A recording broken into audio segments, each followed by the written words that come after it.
Chapter 2269. In her previous life, when her younger brother was kidnapped, Lang Sha wanted Yun Jian to bring the sandalwood box to exchange hostages with him. Back then, the sandalwood box was very popular. Top international leaders and even some old guys who had been in seclusion for many years came out to fight for it.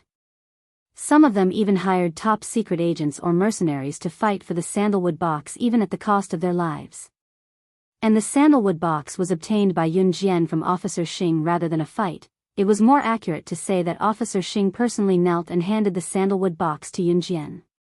This Officer Xing was an international-level criminal police officer.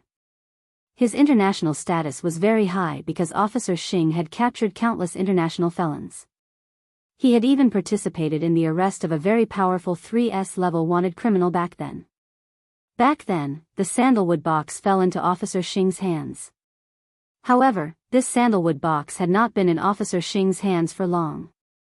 Before Officer Xing could warm the sandalwood box, a terrifying woman appeared. That woman was Yun Jian. Back then, Officer Xing swore that he would never hand over the sandalwood box. Later, Yun Jian killed all 156 of his elites in front of him. In the end, Officer Xing was forced to kneel in front of Yun Jian in public and hand the sandalwood box to Yun Jian. This incident was the shame of Officer Xing's career. At the same time, it was also Officer Xing's nightmare. Officer Xing did not know who that woman was, but after that, whenever he thought of that woman, Officer Xing would wake up from his dreams. Therefore, in Officer Xing's heart, Yun Jian's behavior was not only the shame of his career, but more importantly, it was a nightmare that would make Officer Xing break out in cold sweat every time he thought of it. Originally, Officer Xing thought that the terrifying woman would never stand in front of him again in his life. He never expected, this woman actually changed her face and appeared in front of him again. Officer Xing was so scared that his forehead was covered in cold sweat. He looked at Yun Jian in horror and opened his mouth, but he was so scared that he could not say anything. What is this woman saying?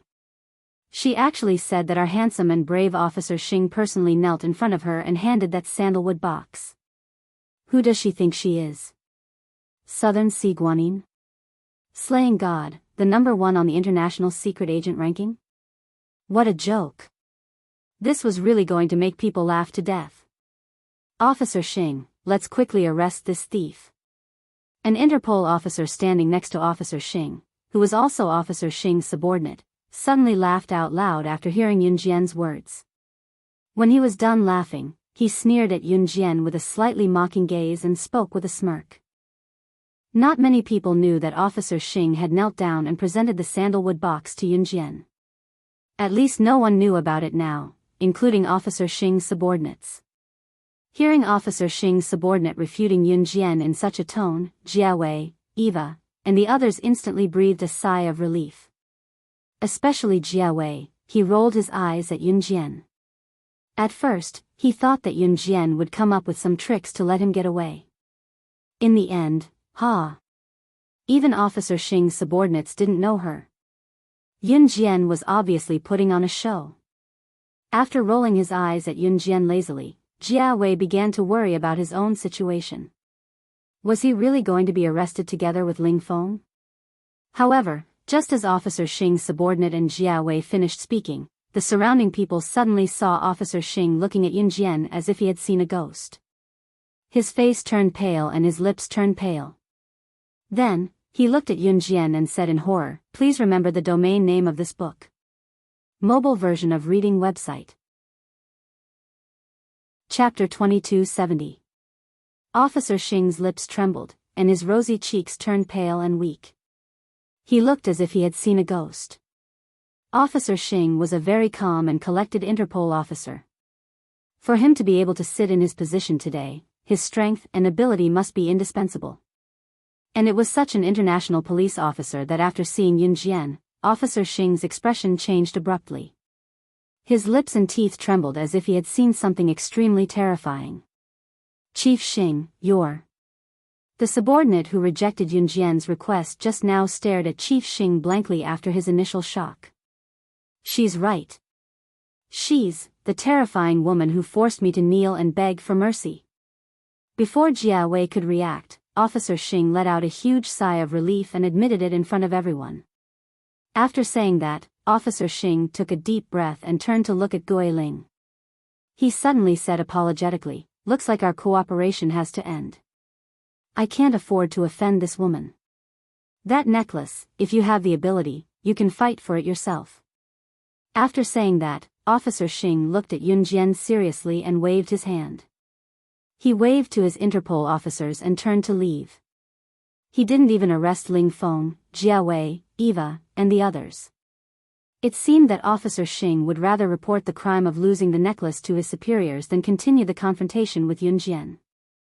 After a while, Officer Xing, who had been eyeing Ling Feng and Yun Jian covetously, led a group of Interpol officers and left faster than anyone else. Jane, Eva, Calvin, Ella, Calvin, and the others were all shocked when they saw this. Seeing this, Yun Jian didn't plan to stay. She hooked the sky blue necklace on her wrist and swung it. She turned around briskly and signaled Calvin and Ella to leave with her. Seeing this, Calvin and Ella weren't stupid. They planned to quickly follow Yun Jian and leave before Ling Feng, Jia Wei, Eva, and the others could react. However, just as Calvin and Ella were planning to follow Yun Jian and leave, a voice came and stopped Yun Jian from leaving. "Stop." Under everyone's gaze, Guiling, who didn't have the help of Officer Xing and the others, narrowed his eyes. He reached out a bony hand and smoothed the mask on his face. He then called out to Yun Jian in a strange voice. Hearing Guiling's words, even Calvin and Ella's heart trembled violently. Not to mention Jia Wei, Eva, and the others. Their faces changed as if they had seen something horrifying. At this moment, Guiling's voice once again sounded out. Within his words, there was a trace of coldness that caused one's heart to tremble. "Leave the necklace and you can leave. Otherwise," before Guiling could finish his sentence, Ling Feng looked at Guiling and spoke after Guiling finished his sentence. "Guiling, how dare you trick me? With me here today, don't even think about taking the necklace away." There were 3 groups of people who wanted to fight for the necklace. Yun Jian, Calvin, and Ella were in the group. Ling Feng, Jia Wei, and Eva were in the group. After Officer Xing left, Guiling was in the group by himself. The 3 groups were eyeing the necklace covetously. However, just as Guiling and Ling Feng were determined to get the necklace, Yun Jian's disdainful voice suddenly came. Her words made Guiling, Ling Feng, and the others tremble from the depths of their souls. Please remember the domain name of this book. Mobile version of reading website. Chapter 2271. Page 1/1, Yun Jian said as she lightly swung the sky blue necklace on her hand. The necklace hung on Yun Jian's index finger as if it would fly out of Yun Jian's hand if she wasn't careful. However, she maintained a leisurely and complacent expression from beginning to end. It was as if she was facing the threat of Ling Feng and Guiling, 2 first-class godly thieves from the fox hunting organization. She did not feel the slightest bit of panic or fear. "Mr. Ling Feng, didn't you say that you're an expert in direct combat and that you're strong? Let's defeat that woman and the other first-level thief and take the necklace." Jia Wei suggested quickly, remembering that Yun Jian had mentioned Ling Feng's prowess back then. The woman was, of course, Yun Jian. To Jia Wei, nothing else mattered. The most important thing was for Ling Feng to take the necklace back from Yun Jian's hands. Hearing Jia Wei's words, Yun Jian's lips curled even tighter. She lightly pursed her lips and sneered. The fox hunting organization's #1 thief, Ling Feng, is indeed an expert in direct combat. However, have you forgotten that there is always someone stronger? Just because Ling Feng is an expert doesn't mean that he's the strongest. Yun Jian smirked coldly, her nonchalant expression making everyone's heart race. At that moment, Jia Wei, Eva, Calvin and everyone else were trying to figure out the meaning of Yun Jian's words. Yun Jian stretched out her hands and took out a pair of transparent leather gloves in front of everyone. Then, in front of everyone present, she put the pair of transparent leather gloves on her fair and slender hands. Her movements were slow and leisurely, but there was an indescribable sense of beauty. It was as if Yun Jian, who was slowly fiddling with the gloves, was just a harmless 18-year-old girl. While everyone was captivated by Yunjian's action of slowly slipping the glove on her fair and slender hand, Yunjian stared at her slender hand and curled her lips to provoke Ling Feng and Gui Ling in front of everyone. I don't have time to interfere with your grudges. The necklace is in my hands now. You want it? Then let's fight for it. I don't have time to play around with you. If you want the necklace, come at me together. Yunjian's words, coming from an 18-year-old girl, had an indescribable sense of arrogance. Hearing this, everyone present was stunned. Especially Gui Ling and Ling Feng. When Gui Ling heard Yunjian's words, because he was wearing a mask, no one could see his expression. At that moment, everyone could tell from Gui Ling's body trembling after hearing Yunjian's words that Gui Ling was stunned.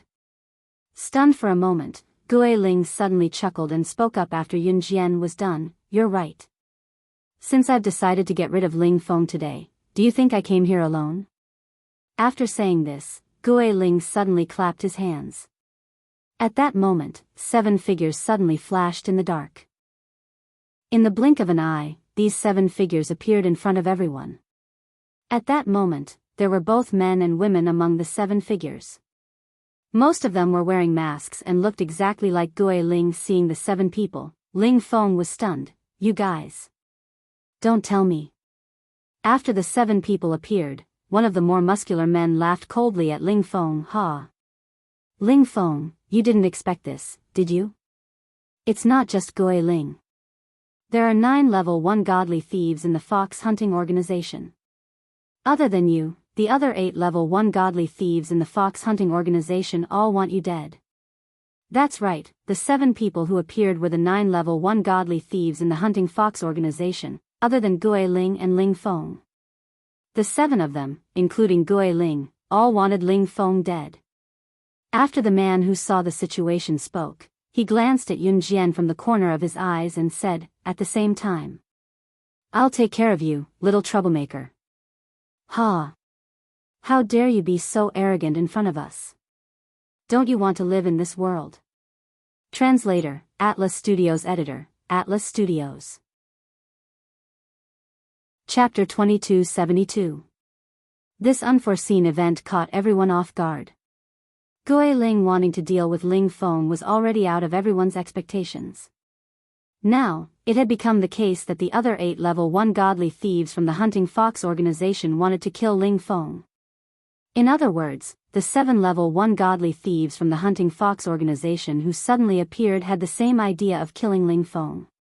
Since they all had the same idea, then no matter how powerful Yunjian was, it would be good if she could match up to Gui Ling. Now, Gui Ling had helpers. Gui Ling's helpers weren't ordinary people, they were the famous level 1 godly thieves from the hunting fox organization. There were 7 of them in total. Usually, the appearance of a level 1 godly thief from the hunting fox organization was enough to cause a commotion. But now? The only 9 level 1 godly thieves from the hunting fox organization were all present. And the 8 level 1 godly thieves wanted to kill one of them. Yunjian actually dared to speak to Gui Ling in such a tone. Even if she didn't die, she would die from her own stupidity. Seeing this, Jay, Eva, Calvin, Ella, and the others all sucked in a deep breath and were stunned for a moment. This time, Yunjian was really done for. Gui Ling wasn't alone. With the arrival of his 7 helpers and Yunjian saying such outrageous words, she had completely sent herself to a dead end. Hearing the words of the more muscular level 1 godly thief, Ling Feng suddenly shook his head and laughed. After laughing, he seemed to have given up on his own life. He raised his head and met the eyes of the 8 level 1 godly thieves, including Gui Ling, and laughed. I, Ling Feng, have stolen countless rare treasures in my life, but I have never done anything to harm anyone's life. You want to kill me, this is a foregone conclusion. No matter, from the moment I stepped into the world of godly thieves, I didn't plan to leave alive. But they are innocent. Take it as my last plea to you, let them leave. Take the necklace. Ling Feng pointed at Yunjian, Jiawei, Calvin and the others as he spoke to the 8 level 1 godly thieves, including Gui Ling. After hearing Ling Feng's words, Gui Ling laughed loudly. Gui Ling already knew that Ling Feng's death was a foregone conclusion. He laughed loudly and refuted Ling Feng's words. Why are you still pretending to be a good person when you're about to die? This little girl dared to talk to me like that. I'm going to humiliate her to death. Only then can I resolve the hatred in my heart. After these words were spoken, the hearts of the surrounding people trembled violently. Jia Wei and the others were so scared that they didn't dare to utter a single word. It had evolved into this situation. This was a confrontation between a group of international bigwigs. None of them dared to utter a single word. Did they not want to live anymore? When Gui Ling saw this scene, he once again let out a strange laughter that sounded like silver bells. After laughing, he looked at Yun Jian and said to Ling Feng, "Since you care so much about her, I'll shoot her in front of you." As he spoke, Gui Ling reached out to take out a pistol from his waist. But just as he reached for the box at his waist, he felt nothing. Gun? Where was his gun? Just as Gui Ling was thinking about this, a girl's voice suddenly sounded. "Is this what you're looking for?" After speaking, Yun Jian suddenly stretched out her hand from behind her back. But what was different from before was that Yun Jian's outstretched hand was holding a large number of weapons. All kinds of guns and knives. When Gui Ling, the 7 level 1 godly thieves, and the other level 7 godly thieves saw these guns and knives, they all turned pale with fright. Aren't those our weapons? Why are they with you? Those weapons, how did they all end up in this little girl's hands? Gui Ling was so scared that his expression suddenly changed. Who exactly was she? Please remember the domain name of this book. Mobile reading website. Chapter 2273. The Fox Hunting Organization was founded not too long ago. When the Fox Hunting Organization was founded as a thieving organization, the head of the Fox Hunting Organization had invited various international bigwigs to a banquet. Yun Jian, also known as Slaying God, was not the top secret agent on the international secret agent chart at that time. The head of the Fox Hunting Organization, Long Shi, had founded a thieving organization because of Yun Jian's reminder. When Slaying God first started her career, she did not accept assassination missions, but various cultural relics instead. When Yun Jian became Slaying God, she did not make a name for herself by going through the usual assassination missions. When she first started her career, she only accepted thieving missions and would occasionally accept assassination missions. Slaying God completed her thieving missions smoothly no matter how many people tried to stop her.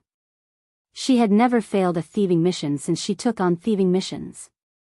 Regular thieving masters would more or less make mistakes, but Slaying God, who had just left the Enhan organization, not only became the most powerful thief in the history of thieving masters in the shortest amount of time. Later on, no matter how many people tried to stop her, she could complete her missions smoothly. That was not all. During the period when Slaying God took on thieving missions, she would send a theft notice to the owner of the treasures she had her eyes on before she stole them.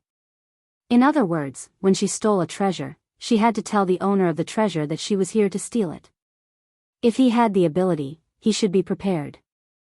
Even so, whenever Slaying God took on a thieving mission, even if the owner knew in advance that she was going to steal the treasure and hired numerous international bigwigs to guard it, there was nothing they could do. What was more terrifying was that not only did Slaying God manage to steal the treasure even when the owner of the treasure knew that she was going to steal it and hired numerous international bigwigs to guard it. Furthermore, they did not even know when Slaying God's men had stolen the treasure. That level of arrogance had caused an international uproar in the shortest amount of time. There were even people who said that Slaying God was not human but a ghost. Only a ghost could do such a thing. That was what the international community was saying. Slaying God was known as the Grandmaster of Thieving Masters back then because she was invincible. After that, Slaying God switched to assassination missions. Her influence on the international scene was so great that it led to the Blood Night incident. After the Bloody Night incident, Slaying God shot to fame and became a global sensation. At that time, the head of the Fox Hunting Organization, Long Shi, listened to Yun Jian and established the Fox Hunting Organization. As for Yun Jian, she was naturally invited by the head of the fox hunting organization, Long Shi, as the Grandmaster of the Great Thief World with the highest VIP seat. At that time, this incident caused a sensation all over the world. Everyone present knew about it. Gui Ling and Ling Feng, who were standing in front of Yun Jian, as well as the 7 godly thieves from the fox hunting organization, had all heard about this matter. Therefore, when they heard Yun Jian's words, everyone revealed shocked expressions. The progenitor of the thief god world. You're the progenitor of the thief god world? Isn't the ancestor of the thief god world? When the fox hunting organization was founded, the founder of the master thief world, Long Shi, had been hired as a VIP by the fox hunting organization's boss, was none other than Slaying God, the top secret agent on the international secret agent ranking. Gui Ling stared at Yun Jian with his eyes wide open in fear as he spoke in a daze. The progenitor of the thief god world was none other than Slaying God, the top secret agent on the international secret agent ranking back then. This was something that everyone in the circle was familiar with. At that time, after Gui Ling listened to Yun Jian's words, coupled with the fact that Yun Jian was able to steal the hidden weapons from him and the 7 international level 1 godly thieves from the fox hunting organization without anyone noticing, Gui Ling's body trembled violently. He was so stunned that he could not utter a word for a long time. When Gui Ling mentioned the 2 words, Slaying God, his voice was so soft that Eva, Jiawei, Calvin, Ella, and the rest could not hear him at all. Therefore, when Jiawei and the rest heard Gui Ling's words, their eyes froze and they were momentarily stunned. At that moment, it was not just Gui Ling. Even Ling Feng and the other 7 level 1 godly thieves from the fox hunting organization had a change of expression. However, Jiawei could not see the expressions of the masked Gui Ling and the other 7 level 1 godly thieves from the fox hunting organization. He was already unhappy with Yun Jian, so he refuted her verbally. Ha! She can't possibly be the ancestor of the godly thieves world. The ancestor of the godly thieves world was someone from so many years ago. How old was she back then? She even claimed to be the ancestor of the godly thieves world. Pfft! She must be joking. Is she showing off her acting skills now? Jia Wei looked at Yun Jian with contempt and said mercilessly. Just as Jia Wei finished his sentence, he suddenly saw Gui Ling, Ling Feng, and the other 7 level 1 godly thieves looking at a corner. When they saw a mature male figure walking over from that corner, all of them lowered their heads and said in unison to the mature male who had just appeared. Boss, boss. It was the leader of the fox hunting organization, Long Shi. He had appeared. When Long Shi, the leader of the fox hunting organization, appeared in front of everyone's eyes, he first scanned the surroundings with his majestic aura. When he saw Yun Jian, his pupils trembled violently. Right in front of Jia Wei, Eva, and everyone else, Long Shi strode to Yun Jian and spoke to her in an extremely respectful tone. I'm sorry, but I'm sorry. You're here too. Please remember the domain name of this book. Mobile reading website. Chapter 2274. Page 1/1. Long Shi was already 35 years old. To be able to become the leader of the fox hunters at this age, he was already considered young and promising. Long Shi was considered a mature man. Although he was already 35 years old, his appearance was not bad and his skin was well maintained. Just from his appearance alone, he gave off a different kind of handsome vibe. The fact that Long Shi had walked up to Yun Jian in front of everyone and said that in public was enough to make one thing clear. She, Yun Jian, was the ancestor of the thieves. This unforeseen event not only frightened Jia Wei and the others, even Gui Ling, Ling Feng, and the others who had already guessed this point had their faces turned pale with fright. It was not surprising that Long Shi could recognize Yun Jian. Before her rebirth, Yun Jian's appearance was always changing in front of outsiders. She always wore a human skin mask on her face. Yun Jian's current body was the same as her body when she was slaying God in her previous life. When she was reborn into this body, she was only a little more than 1.6 meters tall. Yun Jian was the same as in her previous life, 1.65 meters tall. Her body was also the same as in her previous life. She was so perfect that no one could find fault with her. Moreover, Longxi was very familiar with Yunjian. Just by looking at Yunjian's intimidating aura, he had already recognized Yunjian. Seeing this scene, Guiling, Ling Feng, and the other 7 level 1 godly thieves of the fox hunting organization suddenly changed their expressions. Jia Wei, who had said that Yunjian was addicted to showbiz, sucked in a sharp breath from the shock. His rosy cheeks that had just warmed up were now ashen and pale as a sheet. Eva, who was also unhappy with Yunjian like Jia Wei, also took a deep breath. Put away your respectful attitude. I haven't seen you for a few years and I didn't expect you to be so good at acting. Where's that cocky attitude you used to have in front of me?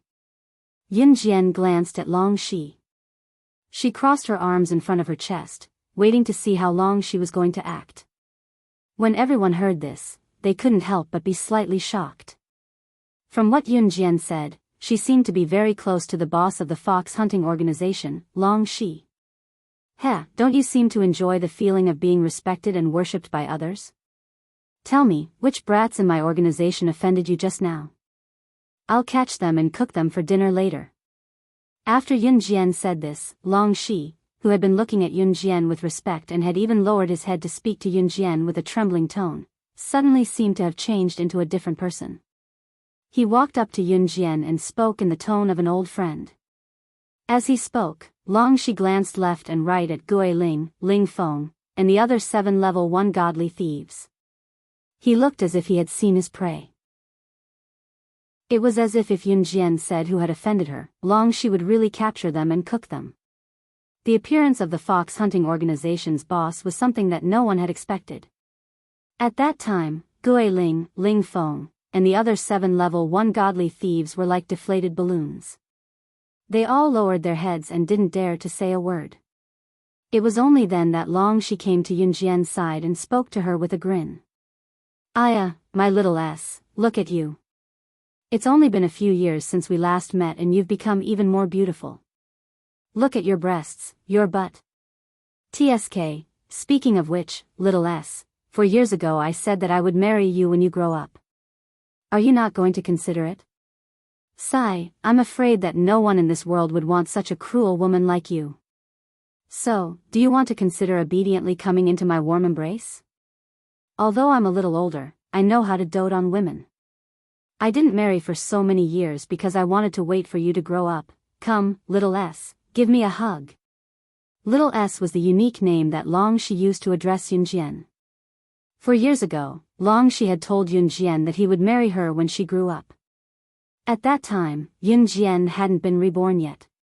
She had never thought about love, so she didn't reject Longxi nor did she agree to him. What Yunjian did not know, however, was that Longxi's eyes shone with sincerity when he said those words that sounded like a joke. At that time, after Longxi said that last sentence, he really reached out to hug Yunjian. Even though Yunjian didn't give him a chance to hug her and avoided him every time, Longxi didn't give up. He was waiting for her to accept him.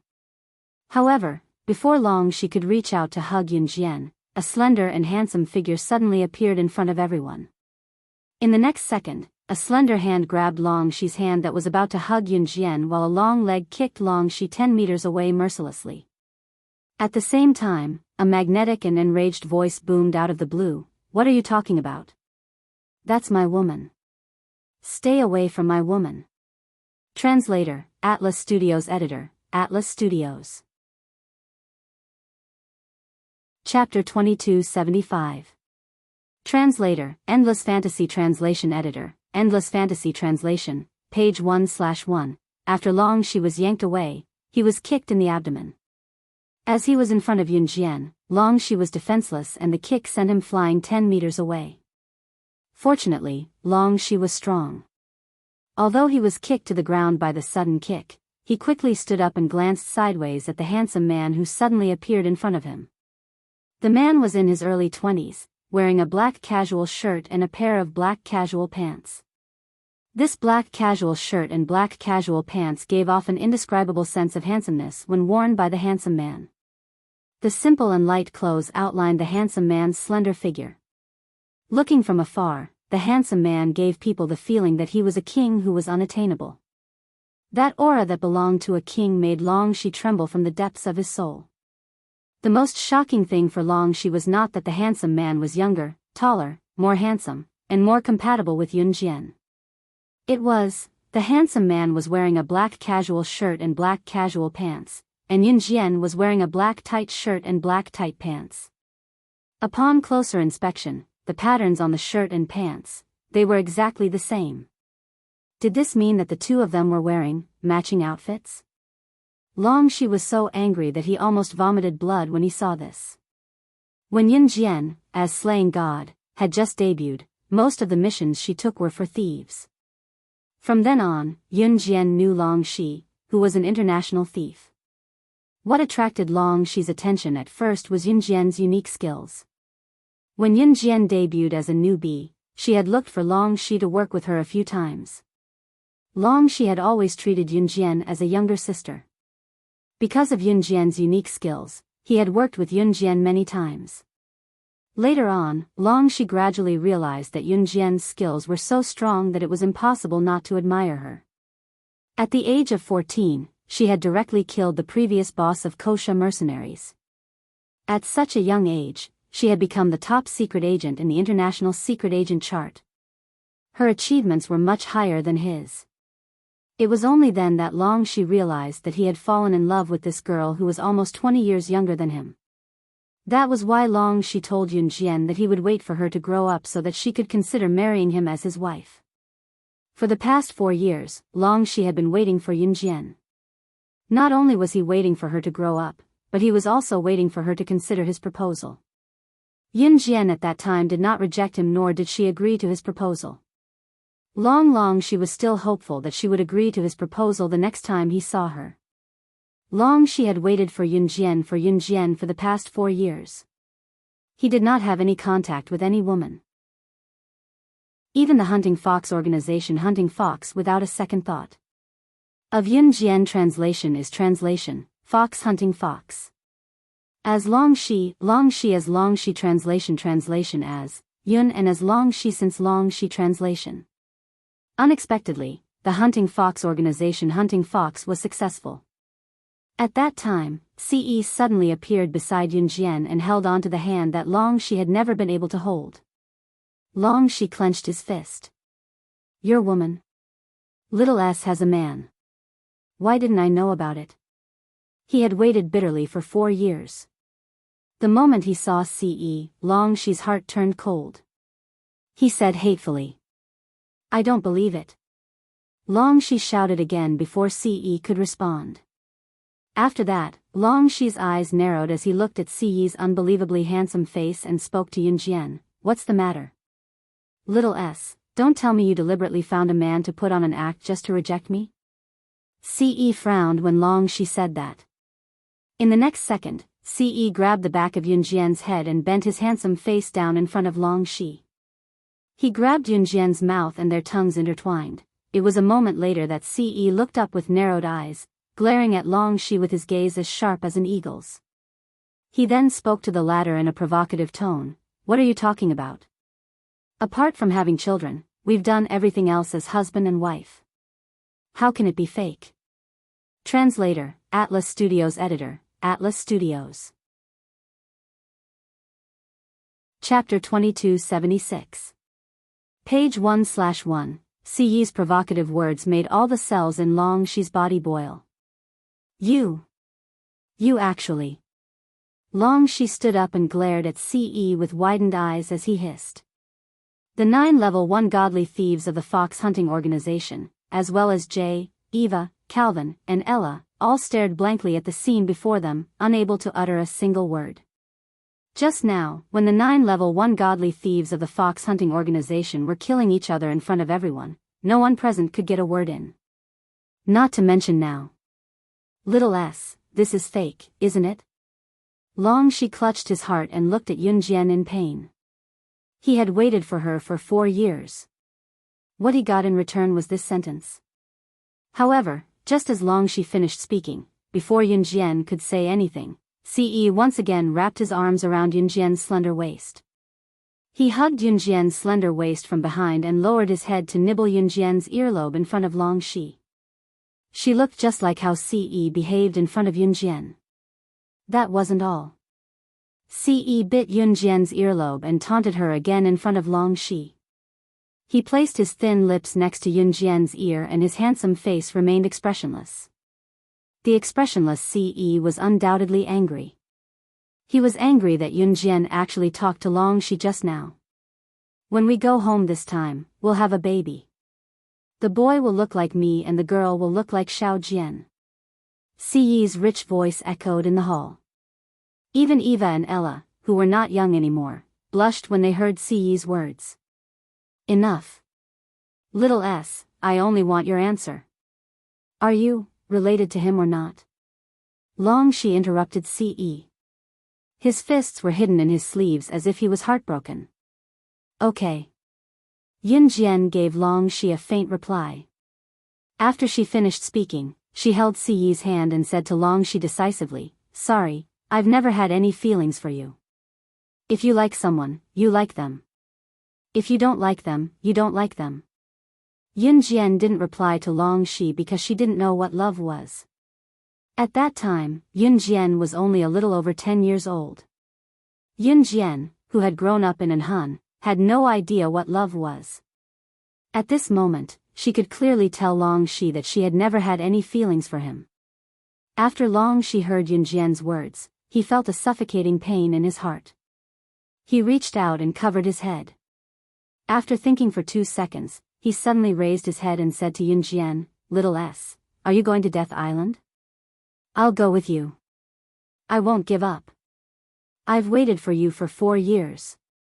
How many years has it been since this man appeared in your world? I'll use my actions to prove that not only can I wait for you for 4 years, 10 years, 20 years, I'll also wait for you. Long Shi's words made Ce's sharp eyes turn deep. Yunjian didn't finish her sentence this time. After a moment of silence, no one spoke again. Ce grabbed Yunjian and left the Paris Museum. Calvin and Ella agreed on a time and place to meet Yunjian and left first. Long Shi, on the other hand, stood in place and dealt with the matter of the 9 level 1 godly thieves killing each other. After Ce pulled Yunjian into his Lamborghini sports car, he directly pulled Yunjian, who was sitting in the passenger seat, into the driver's seat. Then, Ce flattened the car's seat and grabbed her seductive lips, kissing her deeply. Yunjian hadn't been intimate with Ce for a long time. After being kissed by Ce, she wrapped her arms around Ce's neck and let him do whatever he wanted. Immediately after the passionate kiss, Ce raised his hand and pulled off her black tights and panties. Translator, Atlas Studios Editor, Atlas Studios. Chapter 2277. Yunjian blushed when she felt what Ce was doing, clamping her thighs together before her panties were pulled off. This was the entrance of the Paris Museum. If they were seen. Yunjian flushed. The windows are tinted, people outside can't see us. Be good, Xiao Jian, just this once. Before Yunjian could react, Ce bit her earlobe. The earlobe was Yunjian's most sensitive part. Moreover, Yunjian missed Ce dearly, therefore, after a few rounds, she was pushed down, and he was satisfied with it. Inside the Paris Museum, where Yunjian and the others were just now. Long Shi had yet to leave. When he saw Yunjian being pulled away by Ce, he panicked and wanted to chase after them, but the internal conflict in the organization had not been settled yet. Panicking and having been angered by Ce just now, Long Shi turned to his subordinates, Ling Feng, Gui Ling, and the 9 level 1 thieves present, and bellowed. What were you doing just now? Fox Hunting was a thief organization. It was not like an assassin or secret agent organization where you could kill the other party anytime you wanted. The thieves in Fox Hunting had all signed a contract with Long Shi. If one of them died, Long Shi would be the one to suffer a huge loss. Even if one of the lowest level 6 thieves in Fox Hunting died, Long Shi would suffer a huge loss, let alone a level 1 thief. What was more, a level 1 thief of the highest level. Therefore, fox hunting had its own rules.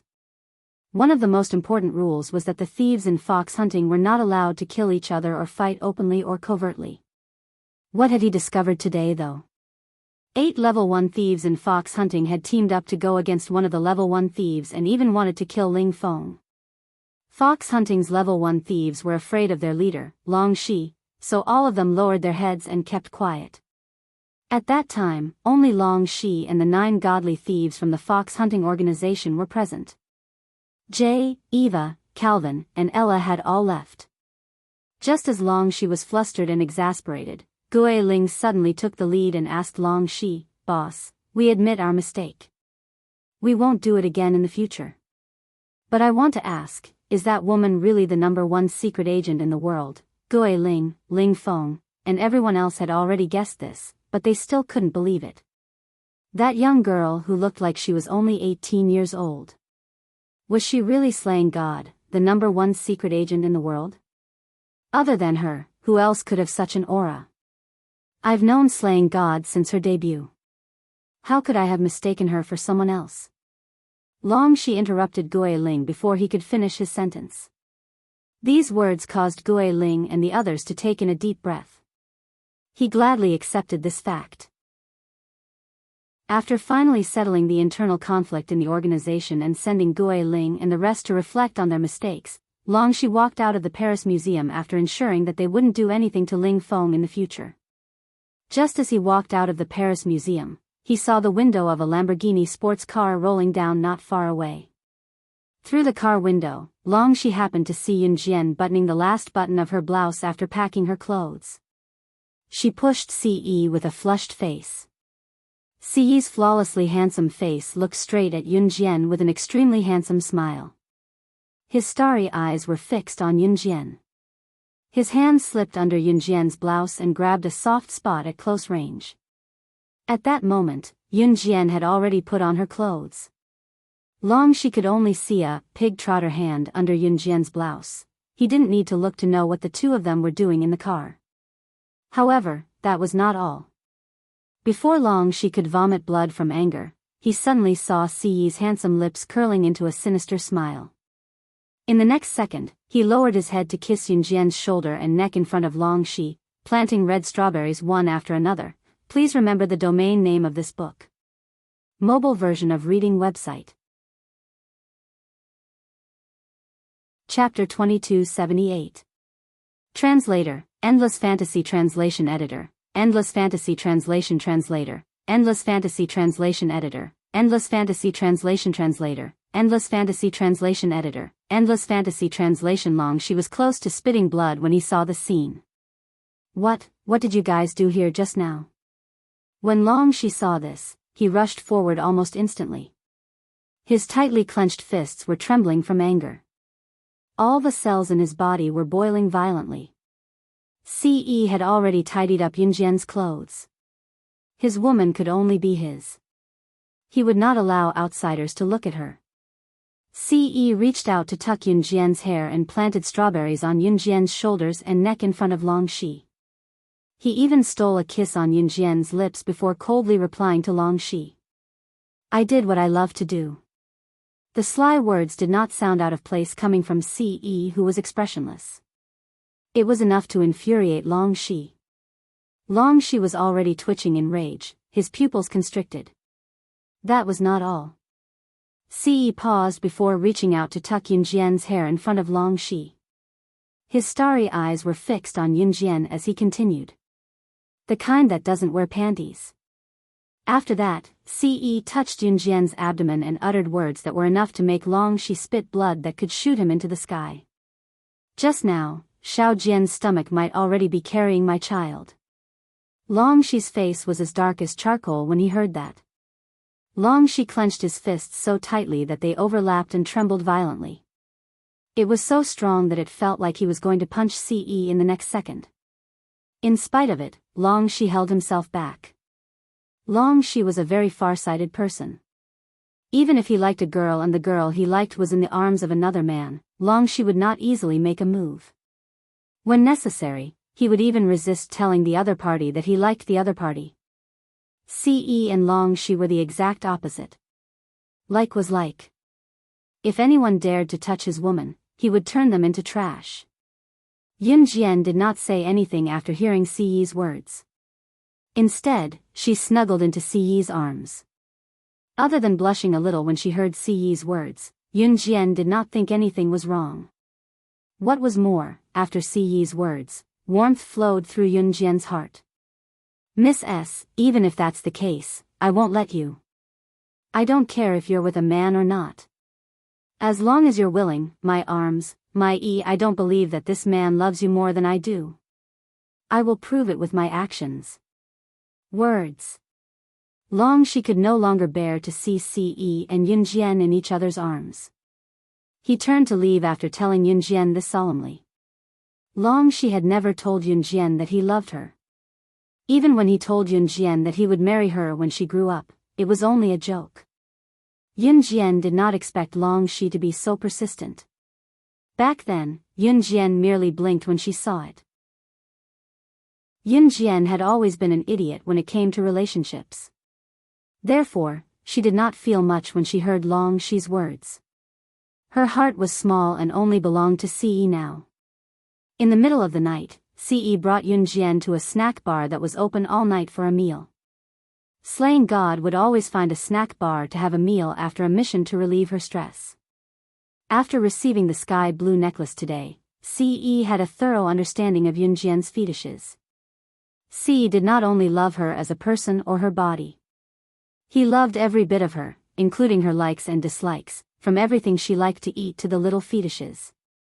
It was a crayfish restaurant. Yun Jian loved eating crayfish, especially after a mission. In spite of it, Yun Jian rarely ate lobsters at the crayfish restaurant after completing her mission because lobsters were difficult to peel. Ce brought Yun Jian to the crayfish restaurant tonight and ordered 3 big pots of crayfish. He did not eat a single bite and peeled the crayfish for Yun Jian. Ce used to hate peeling such greasy things. Especially crayfish, which were not only greasy but also prickly. Today, he peeled 3 big pots of crayfish for her. Yun Jian did not stop Ce from peeling the crayfish for her. She held her chopsticks and tilted her head slightly to look at his handsome and well-defined face. She felt warm inside. Translator, Atlas Studios Editor, Atlas Studios. Chapter 2279. Translator, Endless Fantasy Translation Editor, Endless Fantasy Translation, page 1/1. If one were to ask what was the happiest thing that had happened to Yun Jian, it would probably be meeting Ce. She had never thought that she would meet her other half in her lifetime. And the person she met just happened to be the person that all the girls had fantasized about in their hearts. Ce brought Yun Jian to a nearby hotel and brought Yun Jian back to Country S the next day. Xiao Jian, something happened in Deity Continent. I have to go back. If I can't make it back in time, go to Death Island first. I have a way to catch up to you. After sending Yun Jian safely to Country S, Ce told Yun Jian. News had suddenly come from Deity Continent that something major had happened. As the ruler of Deity Continent, Ce had to make a trip back. Of course, Death Island was the way to the mysterious man's residence. Ce would never let Yun Jian take the risk alone. Since he had asked Yun Jian to go to Death Island first, he must have a way to catch up to her. Okay. Yun Jian nodded. After 2 seconds of contemplation, Yun Jian asked again, is there anything major on your side? Deity Continent had an emergency that required Ce's return. Yun Jian did not know what it was, but she asked Ce anyway. She asked because she was worried that something life-threatening would happen to him when he returned to Deity Continent. If a person cared about another person, whether it was friendship, family, or love, as long as something happened to the other person, they would be worried half to death. Yun Jian asked after hearing Ce say that something had happened in Deity Continent because she was instinctively concerned about Ce's safety. She did not want anything to happen to him.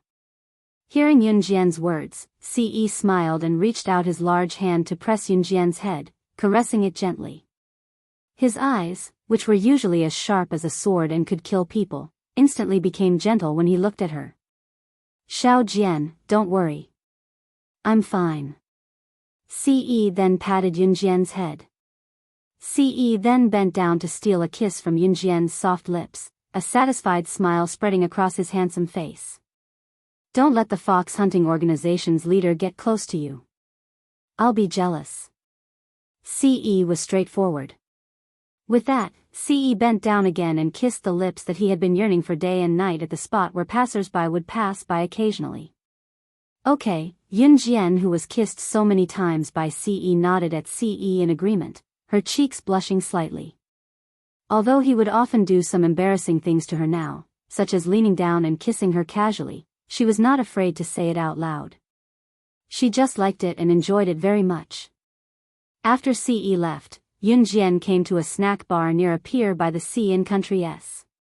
This was the place where she had agreed to meet Calvin and the others. Just as Yunjian arrived, she saw Calvin and the others waving at her from afar. She put her hands in her trouser pockets and walked toward Calvin and the others. We've got the yacht. It belongs to my friend. He said he's lending it to us for 2 days. The yacht is modified from an old warship. Not only is it fast, even tanks and bombs won't be able to destroy it. We're going to the pier now, we can depart right away. Calvin spoke to Yunjian in fluent English. Yunjian nodded. Just as the group of people was about to walk towards the dock, an aged male voice stopped everyone's footsteps. Wait. I'm going too. Hearing the familiar voice, Yunjian turned with squinted eyes and saw Mr. Horace, who had been staying in the mental hospital for more than 20 years, the only person who had survived Death Island and had been pretending to be insane for more than 20 years, walking toward them with a crutch. Translator, Atlas Studios Editor, Atlas Studios. Chapter 2280. Page 1/1. Horace's appearance was out of everyone's expectations. To Horace, Death Island had become his worst nightmare. His pirate friends had all died on Death Island, and it was a man-made death at that. Therefore, on Death Island, there must be something or someone that could make Horace shudder at the mere sight of it. But Horace actually appeared here, and even proposed to travel with Yunjian's group. This was something that Yunjian and the others did not expect. Although Yunjian was surprised, she did not show her inner feelings on her face.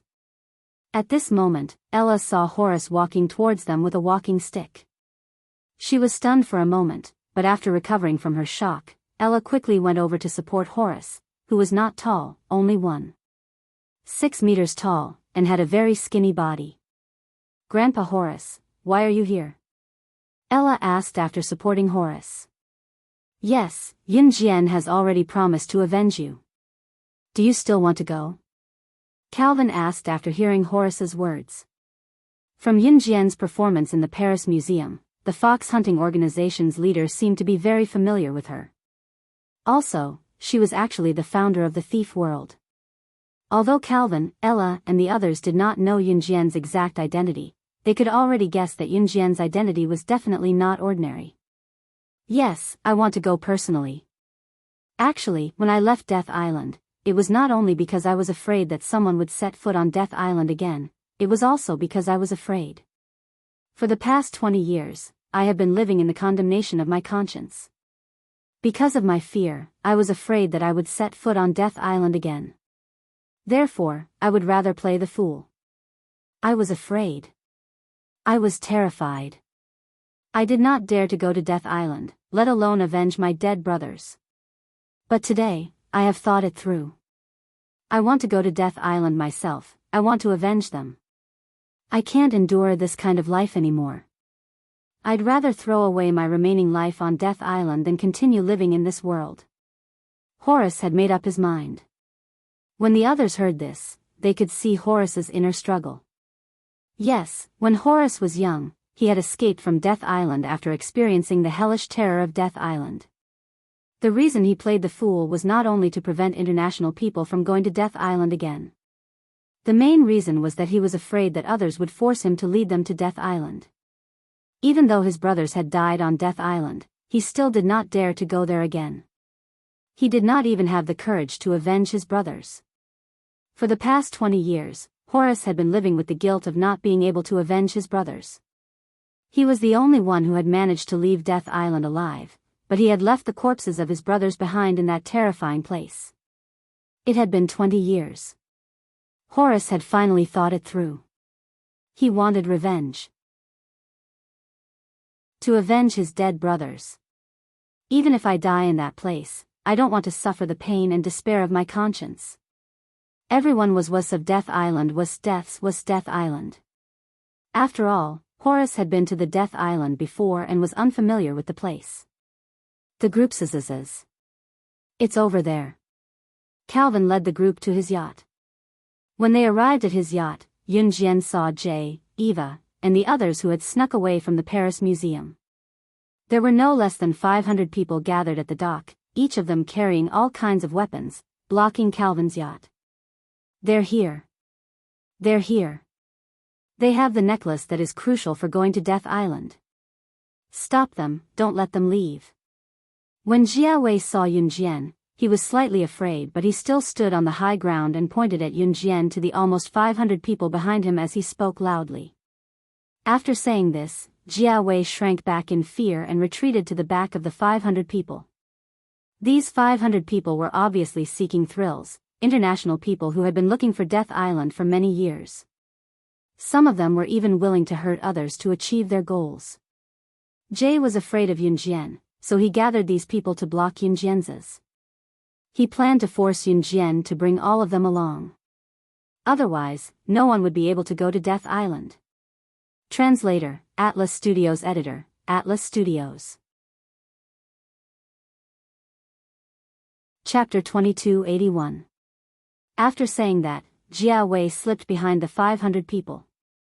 At this time, the leader of the 500 people was a rough-looking man with a long black beard that covered almost half of his face. He was tall and muscular as if he had been training his muscles for years. After hearing Jia Wei's words, he looked at Yun Jian with a ferocious expression. "Are you planning to go to Death Island by yourselves? Listen, little girl, bring us along. Otherwise, don't even think about passing through here today." The muscular man glared at Yun Jian with a ferocious expression. He stood in front of Yun Jian, his big and fierce muscles could be seen clearly even through his shirt. If an ordinary girl heard the muscular man's words, they would probably be scared to tears. However, Yun Jian only frowned slightly. Countless adventurers who loved adventure and sought excitement flocked to this place after hearing the rumors about Death Island. The reason was because they suddenly received a message from Jia Wei saying that they needed to obtain a sky blue necklace to go to Death Island. And that necklace just happened to be in Yun Jian's hands. One must know that when they first heard about Death Island, countless adventurers risked their lives to go to Death Island, but to no avail. Humans were despicable. The more they couldn't get something, the more they wanted to get it. The more mysterious Death Island was, the more people wanted to go there. But no matter how many methods they used, they couldn't go to Death Island. There was once someone who wanted to test whether Horace, the only person who went to Death Island, was pretending to be crazy. They even put a real snake on Horace's bed to scare him. The things that this group of crazy adventurers did were things that outsiders would never expect. They even used unscrupulous methods to achieve their goals. Today, Jia Wei called over these 500 crazy adventurers to force Yun Jian to hand over the necklace. If she didn't hand it over, then no one would be able to go to Death Island. One must know that there was strength in numbers. Unless Yun Jian really had the ability to suppress everyone with her own strength. However, the group of adventurers in front of her, a group of 500 people, were all trained. If they didn't have the ability to go on an adventure, how could they succeed? He, Jia Wei, really couldn't do it. She, Yun Jian, was only an 18-year-old girl. Did she really have the ability to suppress 500 people with her own strength? Thus, after Jia Wei raised the matter, he was afraid that he would be implicated and hid behind these 500 people. At that time, the muscular man's words made everyone's heart beat fiercely and their hearts slightly trembled. Yun Jian didn't say anything, her sharp eyes, a trace of killing intent. The muscular man did not catch the murderous glint that flashed in Yun Jian's eyes. Thinking that she was just an 18-year-old girl, he did not pay much attention to her. Instead, he turned to look at Horace and said angrily, "Horace, Horace of Horned Horace." The muscular man was the one who had put a real, non-poisonous snake on Horace's bed to scare him in order to find out whether Horace was pretending to be crazy or not. Horace was most afraid of snakes. He was really scared, but he forced himself to endure it. "Ha, Horace of Horned Horace. Just you wait. When I get to Death Island, I'll kill you first." The muscular man wasn't joking when he said this to Horace. After saying this, the muscular man turned to glare fiercely at Yunjian and threatened, "Damn girl, hand over that necklace. Otherwise, I'll let the few hundred men here gang rape you to death." The muscular man was someone who would really do such a thing. When the surrounding people heard the muscular man's words, they all let out wretched laughter. Yunjian was beautiful. As long as a man saw her, he wouldn't be able to hold himself back. As the muscular man said this, he even stretched out his hand to Yunjian, asking for the necklace. Jiawei, Eva, and the rest who were hiding in the dark saw this and smiled fiercely. Let's see what Yunjian can do now. How could she suppress everyone by herself? Even an international figure wouldn't be able to do this. However, just as Jiawei and the rest were thinking this and smiling, Yunjian, who had been lowering her head, suddenly raised her head. In front of everyone, a butterfly knife suddenly appeared in her hand. That knife was thrown out by her from over 10 meters away and directly pierced the muscular man's heart in front of everyone. Please remember the domain name of this book. Mobile reading website. Chapter 2282. Translator, Endless Fantasy Translation Editor, Endless Fantasy Translation Translator, Endless Fantasy Translation Editor, Endless Fantasy Translation. At that moment, everyone seemed to have seen the Grim Reaper from the Sea of Hellfire. Stepping on the muscular man's corpse with one foot, Yunjian held the butterfly knife that was still dripping with blood. The crimson blood dripped from the tip of the blade and seeped into the cement floor. From the moment Yunjian pulled the butterfly knife out of the muscular man's heart, the muscular man died on the spot. Yunjian's expression did not change in the slightest. Her nonchalant demeanor made it seem like the person she had just killed was not a living person but a lowly ant that was trampled under her foot. She actually dared to kill someone. Hiding behind a group of people, Jia Wei's pupils constricted as he watched Yunjian, who killed the muscular man with a single slash in front of the 500 adventurers and their family members, in shock and fear. Jay, Eva and the rest who saw this scene were so frightened that their faces turned purple, especially Jay. These 500 adventurers were all called over by Jay after he leaked the news. Hence, Jay was so frightened that his face turned green. He stared at the scene in front of him in horror and wanted to hide behind the crowd to cover his tracks. At this moment, not only Jay, but the 500 adventurers also took a few steps back out of fear when they saw Yunjian's actions. It was because Yunjian's actions were too frightening. That aura was so strong that no one was not afraid of it. Even Calvin, Ella, and Horace, who were with Yunjian, were frightened. Yunjian's eyes narrowed when she saw the shock on the faces of the people around her. As if she had not done anything horrifying, she took out a piece of white paper from her pocket and wiped the blood off the butterfly knife before stabbing it back into the wound on her thigh. After finishing this series of actions, Yunjian turned around and looked at Calvin and the rest. That look meant that Calvin and the rest were to board the yacht first. Calvin was 32 years old this year. Although he was not considered experienced, he was still someone who had experienced many things. Naturally, he could understand the meaning behind Yunjian's look. Seeing this, Calvin hurriedly gestured to his team members, including Mr. Horace. The few of them quickly walked through the corridor that was blocked by the 500 people and continued to walk to the yacht. They then started the engine and prepared to set sail. Yunjian was the last to board the yacht. After she killed the muscular man, she sent a message to the Kosha mercenaries in front of everyone and wrote down an address. The Kosha mercenaries had people who specialized in cleaning corpses. After Yunjian sent the address to the Kosha mercenaries, they immediately sent someone to clean up the place. At the same time, Yunjian stepped on the flat ground and easily leaped onto the yacht. Because of Yunjian's presence, the group of adventurers were unwilling to let Yun Jian and the rest leave. Although they were martial artists, they were not international figures who relied on their strength to make a living. Therefore, until the yacht left, the group of adventurers did not make any moves. The group of people who drove the yacht out of the sea heaved a sigh of relief. Calvin was driving the yacht. Thinking about the scene that happened just now, he could not help but sweat. Only when the yacht was a few hundred meters away from the shore did the group finally relax. Yun Jian, thank you so much just now. Calvin let out a long sigh. Hearing this, Yun Jian only nodded. Only when the yacht was a few thousand meters away from the shore did the group turn on the radio installed in the yacht in order to relieve their tension. At this moment, as soon as the radio was turned on, a beautiful female voice rang out.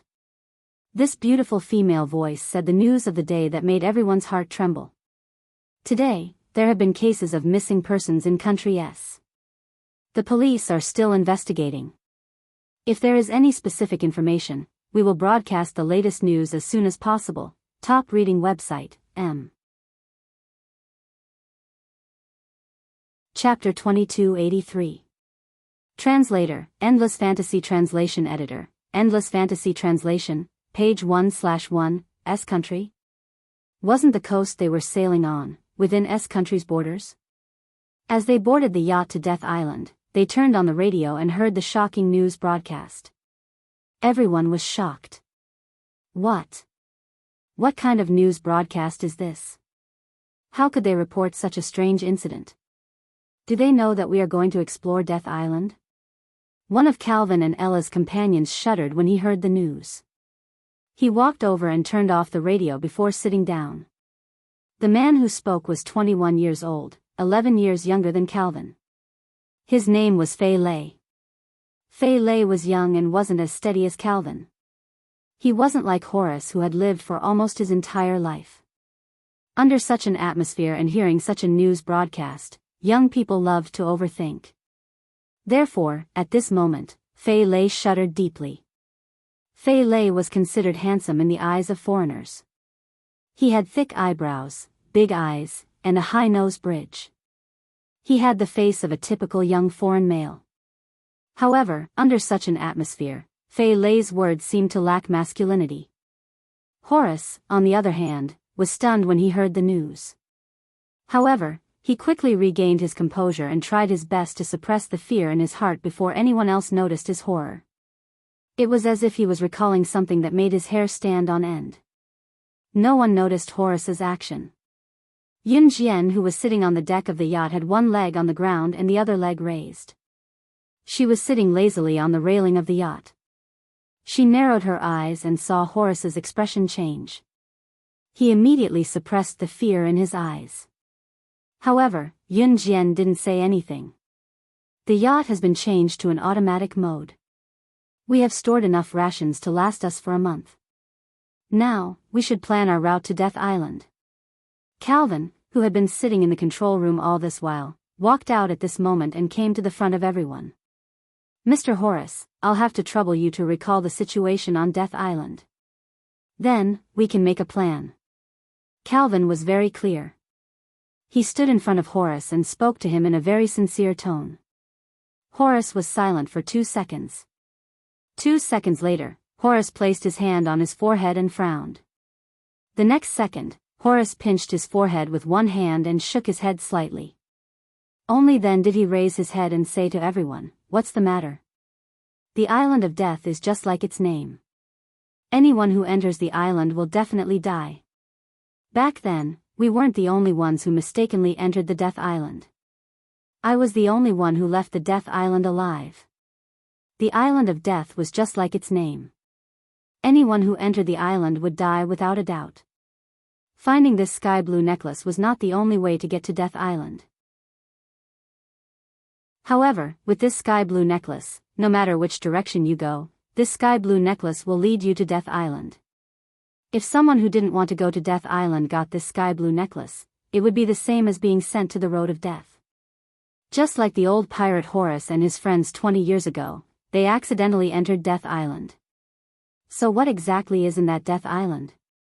Why did your friends die there? Calvin asked the main point. When this was mentioned, Horace paused for a moment.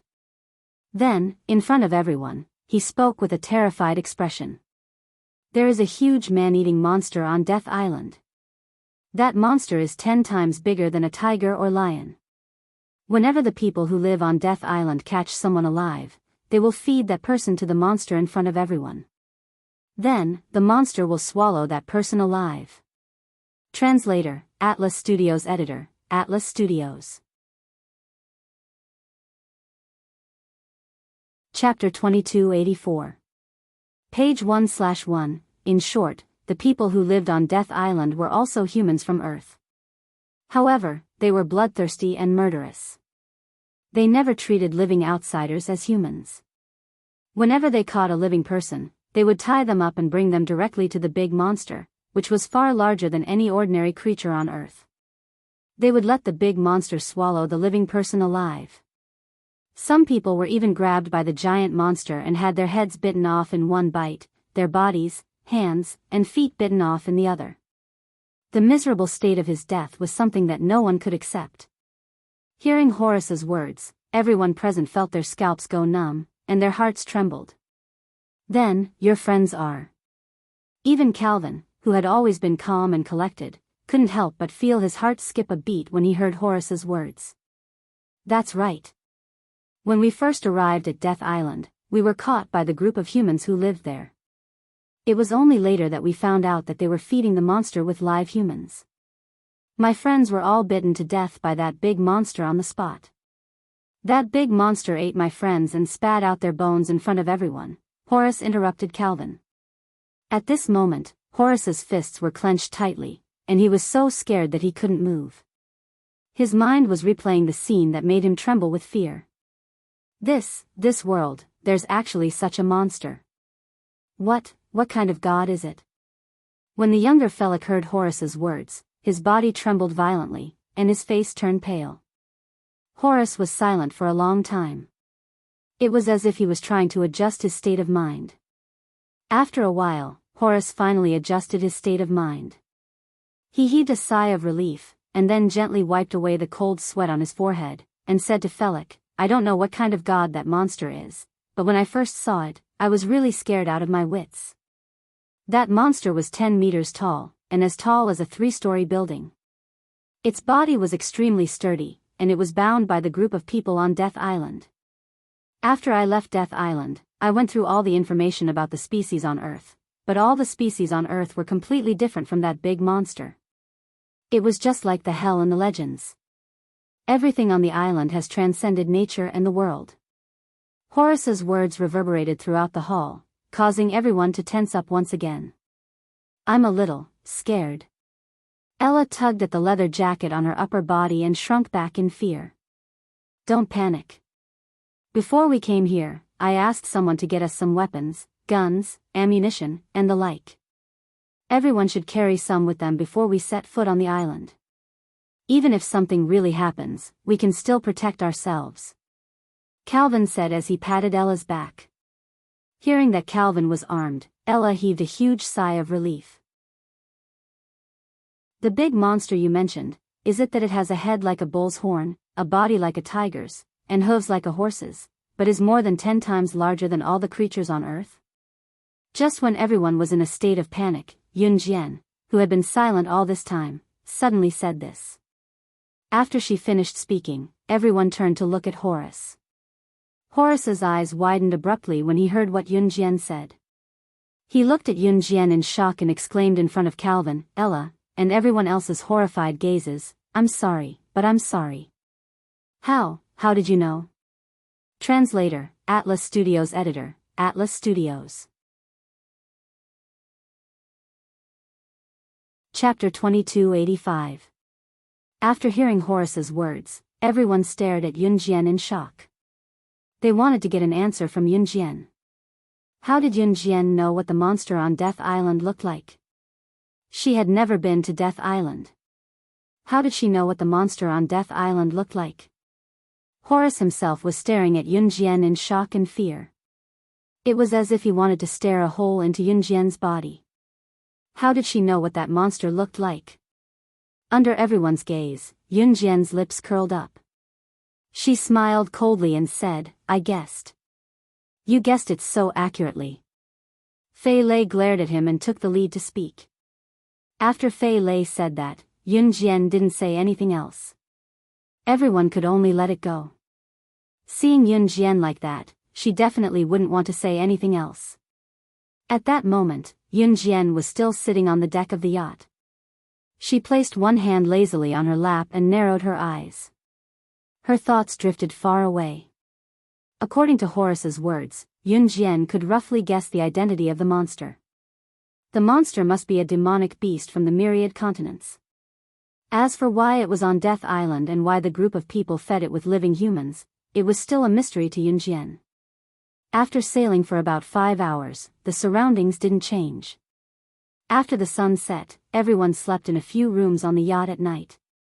One person stayed up to keep watch. Until 4:00 in the morning of the second day, Yunjian was woken up by an excited voice. "Look! Quick, look!" After hearing the voice, Yunjian rolled over and got out of bed. As soon as she walked out of the room on the yacht, she saw a thick fog pervading the surroundings. It was like a fairyland and was very beautiful. Legend had it that Death Island would only appear on the surface of the Indian Ocean at dawn. Thick fog pervaded the surroundings. It was so beautiful that it attracted passing ships to dock at the shore of Death Island. However, the more beautiful something was, the more dangerous it was. That faintly discernible island is the Death Island. "Everyone, get ready," Horace said in a trembling voice. Horace paused for a moment before continuing. "As soon as we enter the Death Island, the humans on the Death Island will appear and capture us. We must remain vigilant at all times." Horace's words made everyone on the yacht turn around and grab all kinds of weapons. They held them in their hands and maintained their vigilance. Until the ship docked at the shore, everyone then carefully disembarked from the ship, trying not to disturb the group of humans who would feed living humans to huge monsters.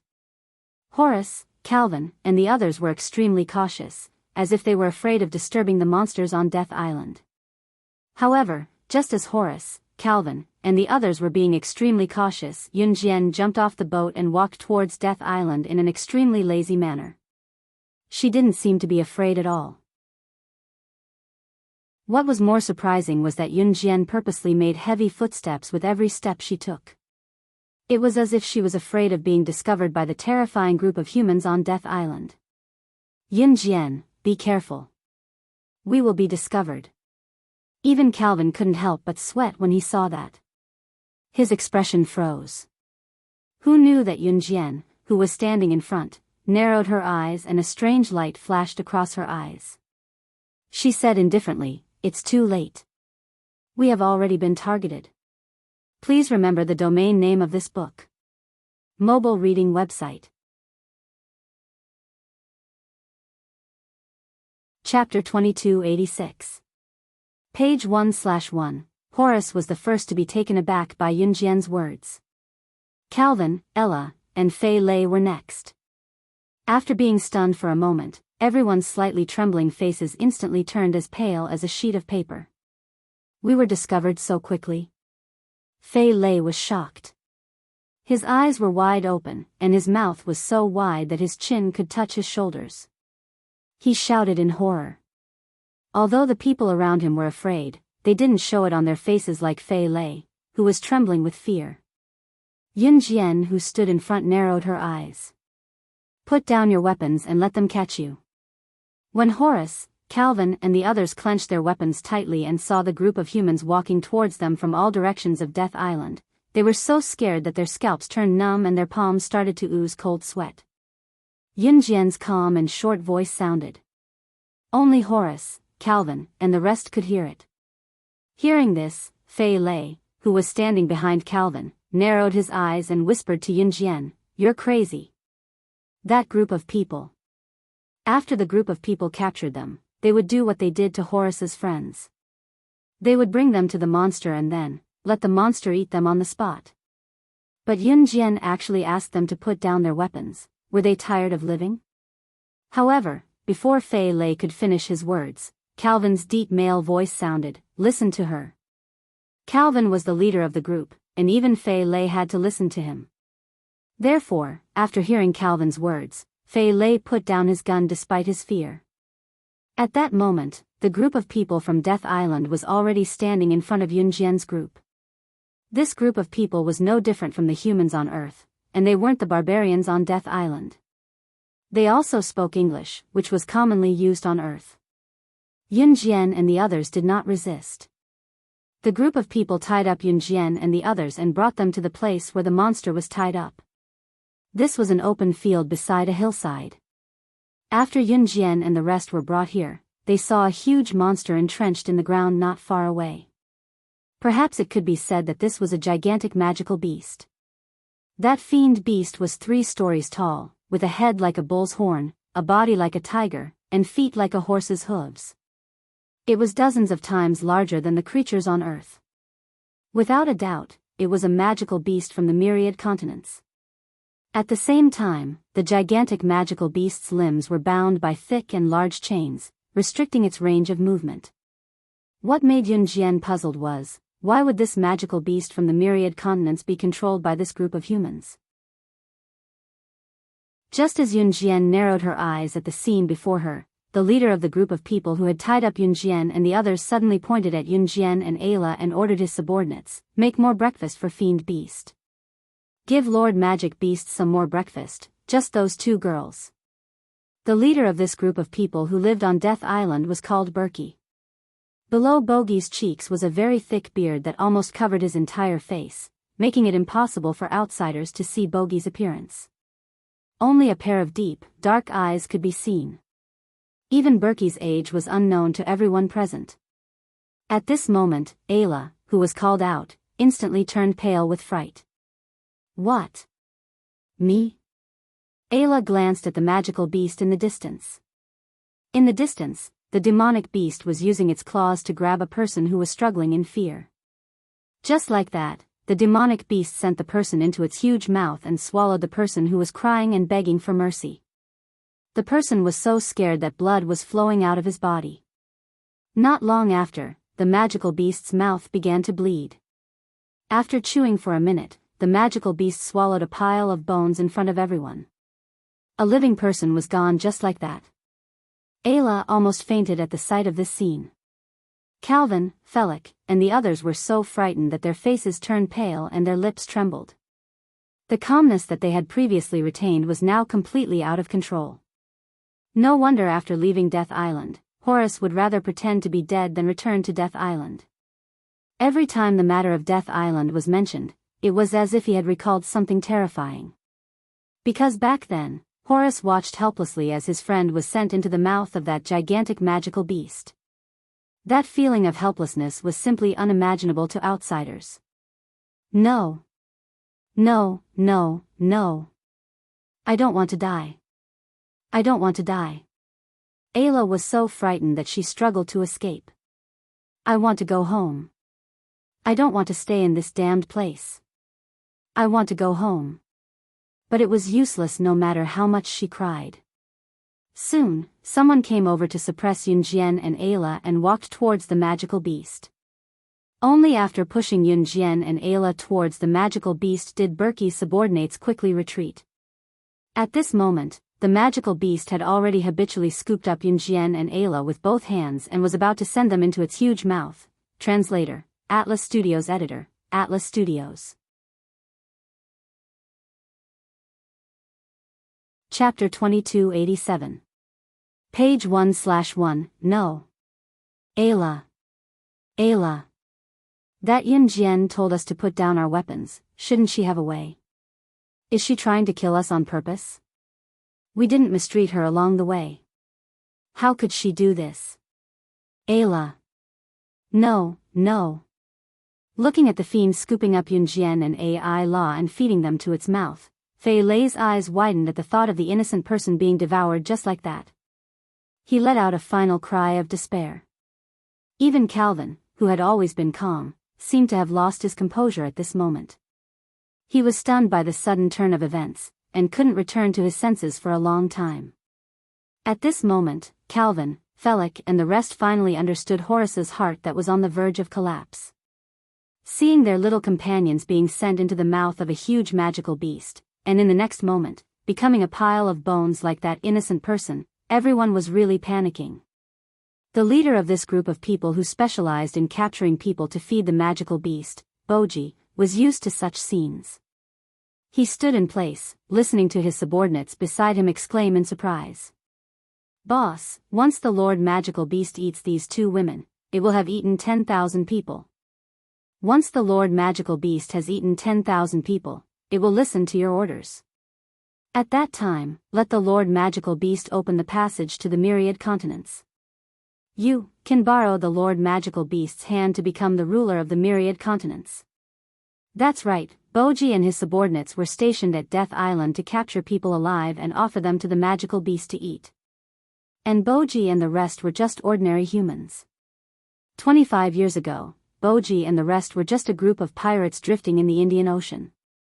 Then one day, they accidentally entered Death Island, and from there, they accidentally entered another world. That world was one of the myriad continents. Later on, Boji and the rest were forced to leave the myriad continents, but everything in the myriad continents fascinated them. The lifespan of an immortal cultivator could actually live for thousands of years. Tens of thousands of years. At a certain level, they could even live forever. In addition, everything in the myriad continents attracted him. Therefore, Baki was fascinated and wanted to take over the myriad continents. But in the end, Boji and the others were chased out of the myriad continents. However, before leaving the myriad continents, a black-robed man appeared. That person gave Bogi a small magic beast and said that he wanted Bogi to feed it with living people. When he fed 10,000 people, the magic beast would listen to him. Even if he wanted thousands of continents, this magical beast would be able to obtain them for him. Boji was tempted. After returning to Death Island, he immediately took action. That was what led to everything that happened later. And this little magical beast grew bigger and bigger, turning into its current terrifying appearance. Now, as he watched the magical beast devour 10,000 people, with only 2 people left to complete the task, all the cells in Bogi's body were trembling violently and boiling. On the other side, Yunjian and Ai La were caught in the fiend's hand and sent to its mouth. Then, in front of everyone, the magical beast sent Yunjian and Ella into its mouth. No! Calvin, Felix, and the others let out a final cry of despair. At this moment, Yunjian and Ella had already been swallowed by the magical beast. Everything was over. Baki laughed wildly. He seemed to have seen himself becoming the ruler of the myriad continents. As he laughed, Baki suddenly stopped laughing. His smile instantly froze. What did he see? That magical beast had just swallowed Yunjian and Ella, and had not even chewed. With a chi sound, the huge magical beast, starting from the top, seemed to have been sliced open by a huge sharp sword. Its body instantly split into 2 halves. This huge magical beast was instantly killed. And at that moment, the moment the magical beast's head split open, a girl in a black shirt and black pants used her mind power to grab another girl who had fainted from fright. Just like that, from where the magical beast's mouth had been, she gently landed on the ground in front of everyone from a height of more than 10 meters. The huge magical beast's body split into 2 halves and fell behind her just like that. At this moment, everyone present felt as if they had seen the god of slaughter from hell. But they saw that the girl with a cold expression was now smiling coldly. She suddenly spoke to Bogi and the others in front of everyone, but what she said shocked them so much that they forgot to breathe. "A mere lowly magical beast, how dare you be so arrogant in front of me? Go to hell." Top reading website, M. Chapter 2288. Translator, Endless Fantasy Translation Editor, Endless Fantasy Translation, page 1/1. At this moment, Ella was being held by Yunjian's spiritual power. Therefore, when she fell from a height of more than 10 meters, she did not fall straight down. Instead, she was gently sent to the ground. But at this moment, Ella had already fainted from the shock of the scene just now. She thought that she was already dead. After all, in the scene just now, Ella and Yunjian were directly sent into the demonic beast's mouth. As long as the demonic beast chewed, it could bite off Yunjian and Ella, just like how it swallowed the innocent person just now. It swallowed Yunjian and Ella into its stomach. If a normal person could survive this, it was simply unrealistic. Therefore, when the demonic beast swallowed Yunjian and Ella, everyone present thought that Yunjian and Ella were already dead. Calvin, Felix, and the others were so desperate that their faces turned pale. The moment Yunjian and Ella were swallowed, Calvin, Felix, and the others had already closed their eyes, not daring to watch the scene in front of them.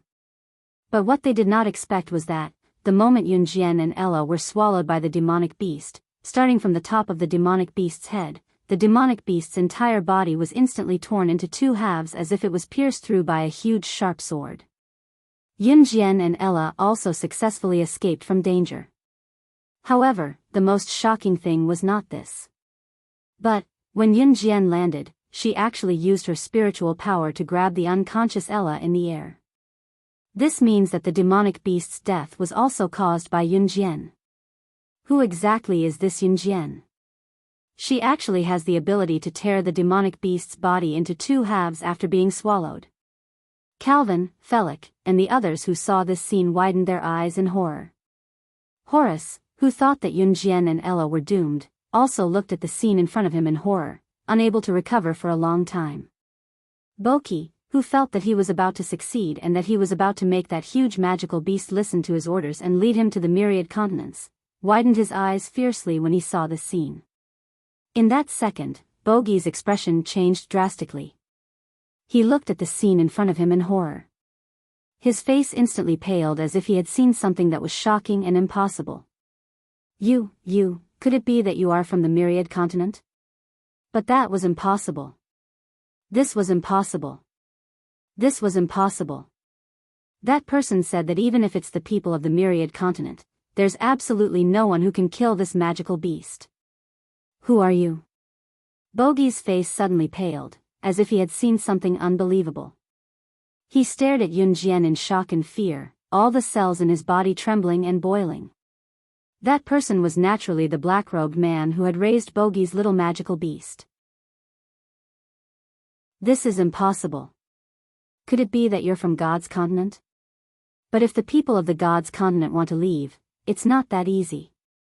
There are no more than 10 deities in this world who can open a passage to leave the God's continent. Among the myriad continents, other than the legendary sorcerer god, who fell 1,000 years ago, no one else has the ability to kill my magical beast. Speak. Who are you? Bogi's face was distorted. He stared fiercely at Yunjian, as if he wanted to stare a hole into Yunjian's body. Horace, Calvin, Felix, and the others were confused. They had no idea what Bogi was talking about. But Horace and the others could tell that the sorcerer god of the myriad continents that Bogi was talking about was definitely an important figure who could shake the other world he was talking about. However, right after Bogi finished speaking, Yunjian stood in front of Bogi again in front of everyone present. Then, with a cold, emotionless voice, she spoke in front of Horace, Calvin, and the others, as well as Bogi and the group of subordinates behind Bogi, with a red arc and a cold, bone-chilling smile on her face. I'm sorry, but I'm the sorcerer god, the daughter of the sorcerer tribe of the sorcerer tribe, the #1 family in the Yulong continent that fell 1,000 years ago. Translator, Atlas Studios Editor, Atlas Studios. Chapter 2289. Page 1/1. She was the daughter of the sorcerer clan from the sorcerer clan, the sorcerer goddess, who had once been famous throughout the 1,000 continents. Hearing Yunjian's words, everyone present was stunned. Bogi, on the other hand, had obviously heard about the legend of the sorcerer goddess in great detail when he accidentally went to the 1,000 continents 25 years ago. 25 years ago, the sorcerer goddess had yet to return, and Bogi's memories had stopped at the time before the sorcerer goddess's return. That was why Bogi had said, apart from the legendary sorcerer goddess who had fallen 1,000 years ago.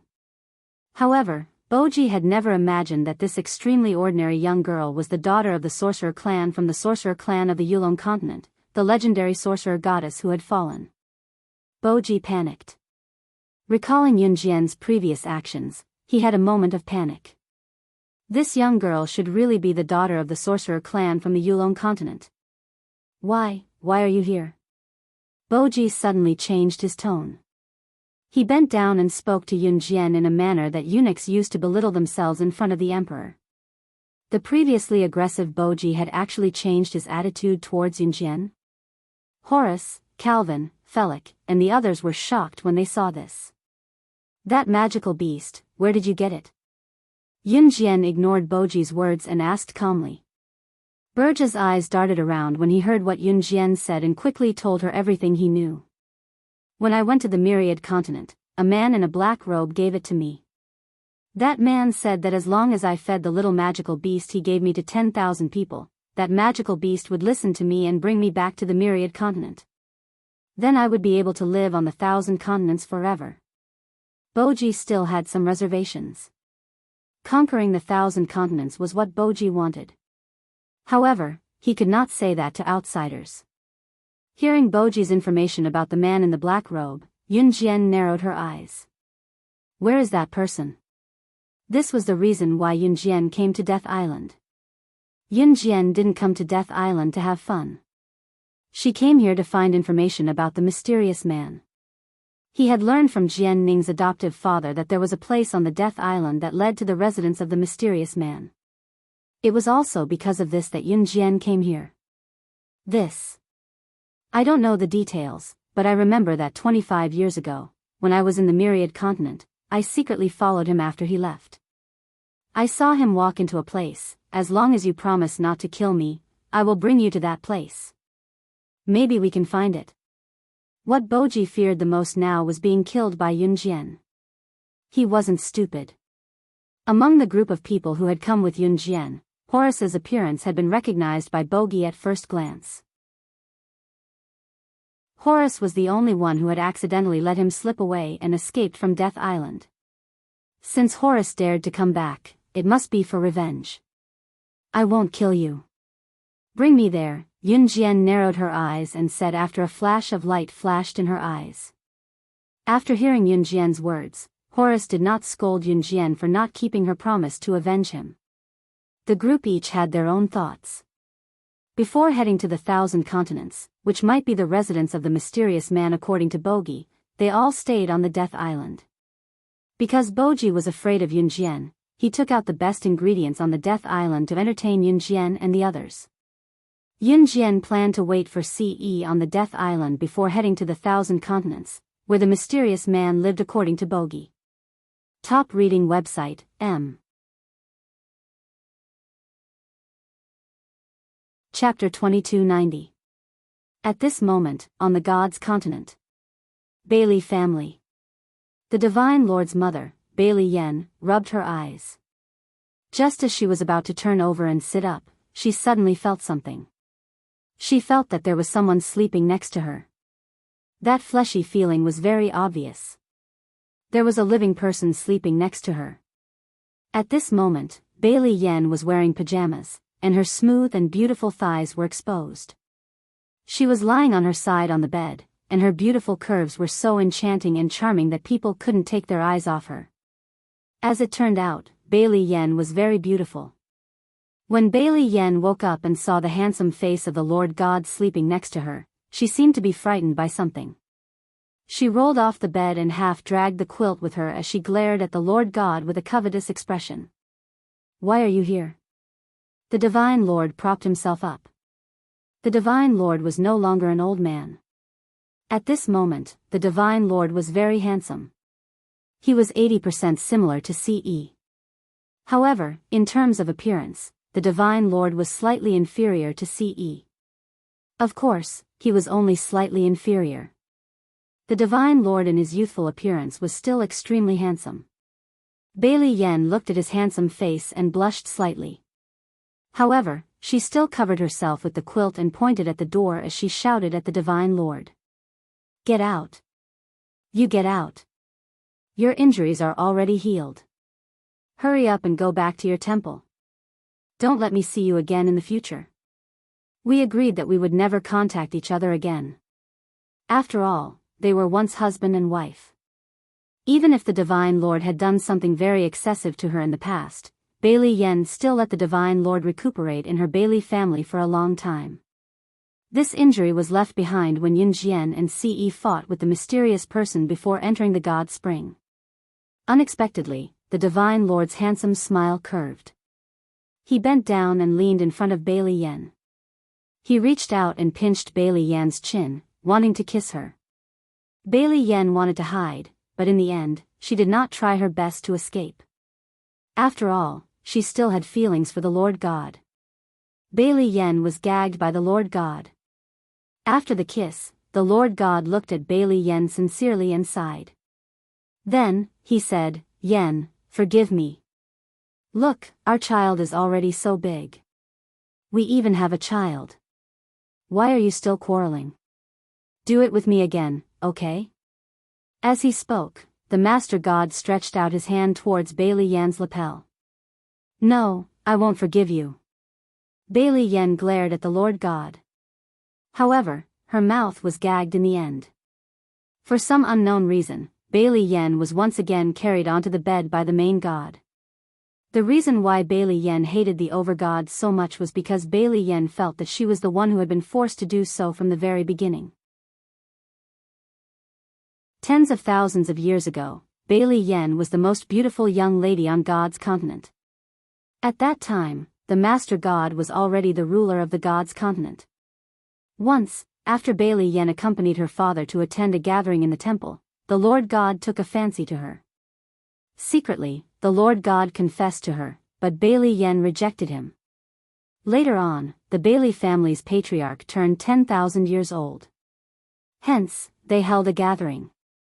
The Lord God gave the Bailey family a lot of face and personally went to the Bailey family to congratulate them. Due to the Lord God's noble status and the fact that he had confessed to her, Bailey Yen was afraid that he would force her to marry him. Hence, she was afraid that she would run into the Lord God. Everyone in the Bailey family was in the Bailey family's main hall. Bailey Yen ran to the Bailey family's backyard alone.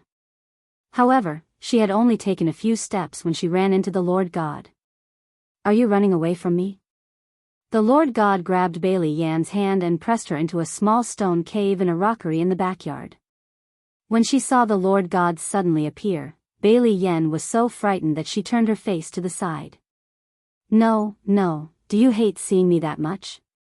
When the Lord God saw how Bailey Yen was running away from him, fury welled up in his heart. In the next second, he pressed Bailey Yen against the rockery and pressed her body down. He lifted her beautiful legs and did something that Bailey Yen would never forgive him for thousands of years. Please remember the domain name of this book. Mobile version of reading website. Chapter 2291. The Master God had always been instilled with a strong ideal by his father. If you want something and can't get it, then forcefully take it. The Master God had never cared about women. However, all of this changed after he met Bailey Yen. He wanted her. Who knew that after Bailey Yen knew his feelings for her, she would avoid him again and again. Before the Bailey family's master's 10,000th birthday celebration, Bailey Yen had avoided the Master God more than once. As the saying goes, things should not be done more than 3 times. After the Master God confessed to her, Bailey Yen had avoided him at least 10 times. This time, the Master God was furious. Moreover, the Master God was the supreme god of the God's continent. His father had instilled in him a philosophy since he was young. If you want something and can't get it, then just take it. Therefore, on this quiet night with charming moonlight, on the rockery in the Bailey family's back garden, the Master God forcefully took Bailey Yen. The Bailey family's master was drinking and making merry in the Bailey family's hall. It was only until he got to know all the gods who came to celebrate his 10,000th birthday that he realized that his most beloved daughter, Bailey Yen, was missing. "Have you found her?" The Bailey family's master saw his subordinates walking over.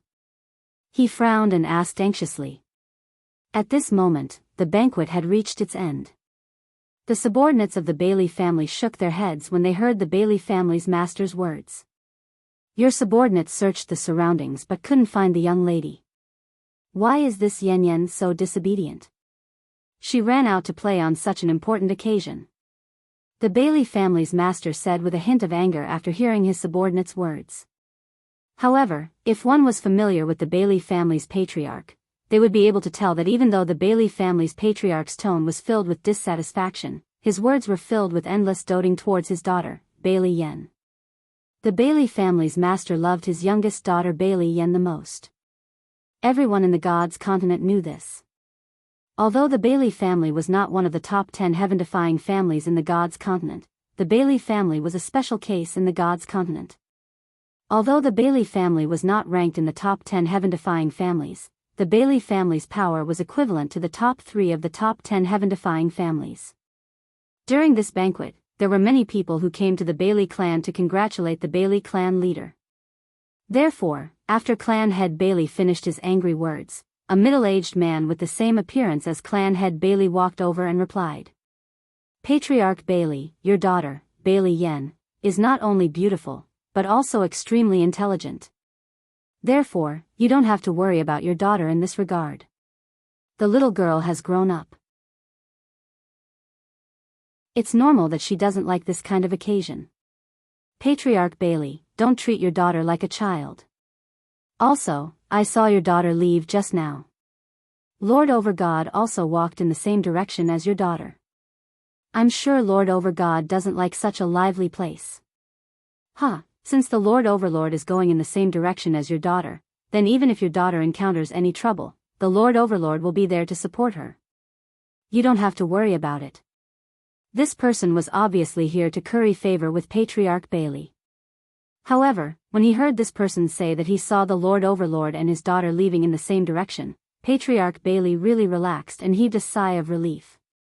The Lord Overlord was the ruler of the God's continent. He would protect every god on the God's continent. Therefore, when he heard that the Lord Overlord was going in the same direction as his daughter, Patriarch Bailey also relaxed. Even if something happened to Bailey Yen, as the ruler of the God's continent, the Lord Overlord would definitely not just stand by and watch. Therefore, Patriarch Bailey continued to entertain his guests. At this moment, he would never have dreamed that the Lord Overlord, whom he thought would protect his daughter even if something happened, was the source of the mishap of his beloved daughter. Bailey Clan, Back Garden, Rockery. The Lord Overlord pressed Bailey Yen here and took her by force. The surroundings quieted down. A certain part of her body felt as if it had been ruthlessly torn apart. At this moment, everything was finally quiet. A line of tears flowed from the corner of Bailey Yen's eyes. She waited for the Lord Overlord to leave her body. Then, her entire body slid to the ground like a puppet. The Lord Overlord did not let Bailey Yen slide to the ground. He hugged Bailey Yen and said solemnly to Bailey Yen, I'll propose marriage to your father tomorrow and marry you immediately. He was not the kind of person who only wanted Bailey Yen's body. He liked her. That was why he did such a thing. The Lord Overlord did not know that pursuing the girl he liked had to be done slowly. The philosophy instilled in his bones by his father was that if he wanted to obtain, he had to forcefully possess her. Bailey Yen was in the Lord Overlord's embrace. She struggled angrily out of the Lord Overlord's embrace. Then, she reached out and slapped the Lord Overlord's handsome face. She grabbed half of her body that was covered by her clothes and said angrily to the Lord Overlord, I won't marry you. I won't forgive you even if I die. You beast. Bailey Yen's slap stunned the Lord Overlord.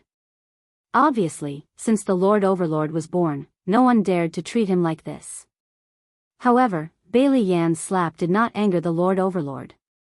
In the end, Bailey Yen covered half of her body with her clothes and ran away. 2 months later.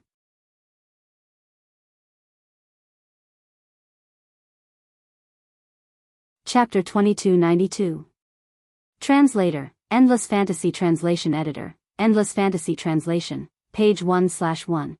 When Bailey Yen smelled the piece of braised pork that her mother had passed to her nose, she felt as if her nose had smelled some kind of very stimulating food.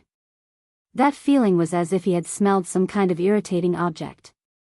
This smell passed through her respiratory tract and directly reacted to her stomach. Then, the uncomfortable feeling in her stomach was transmitted to her brain. Therefore, Bailey Yen could not help but turn around and retch.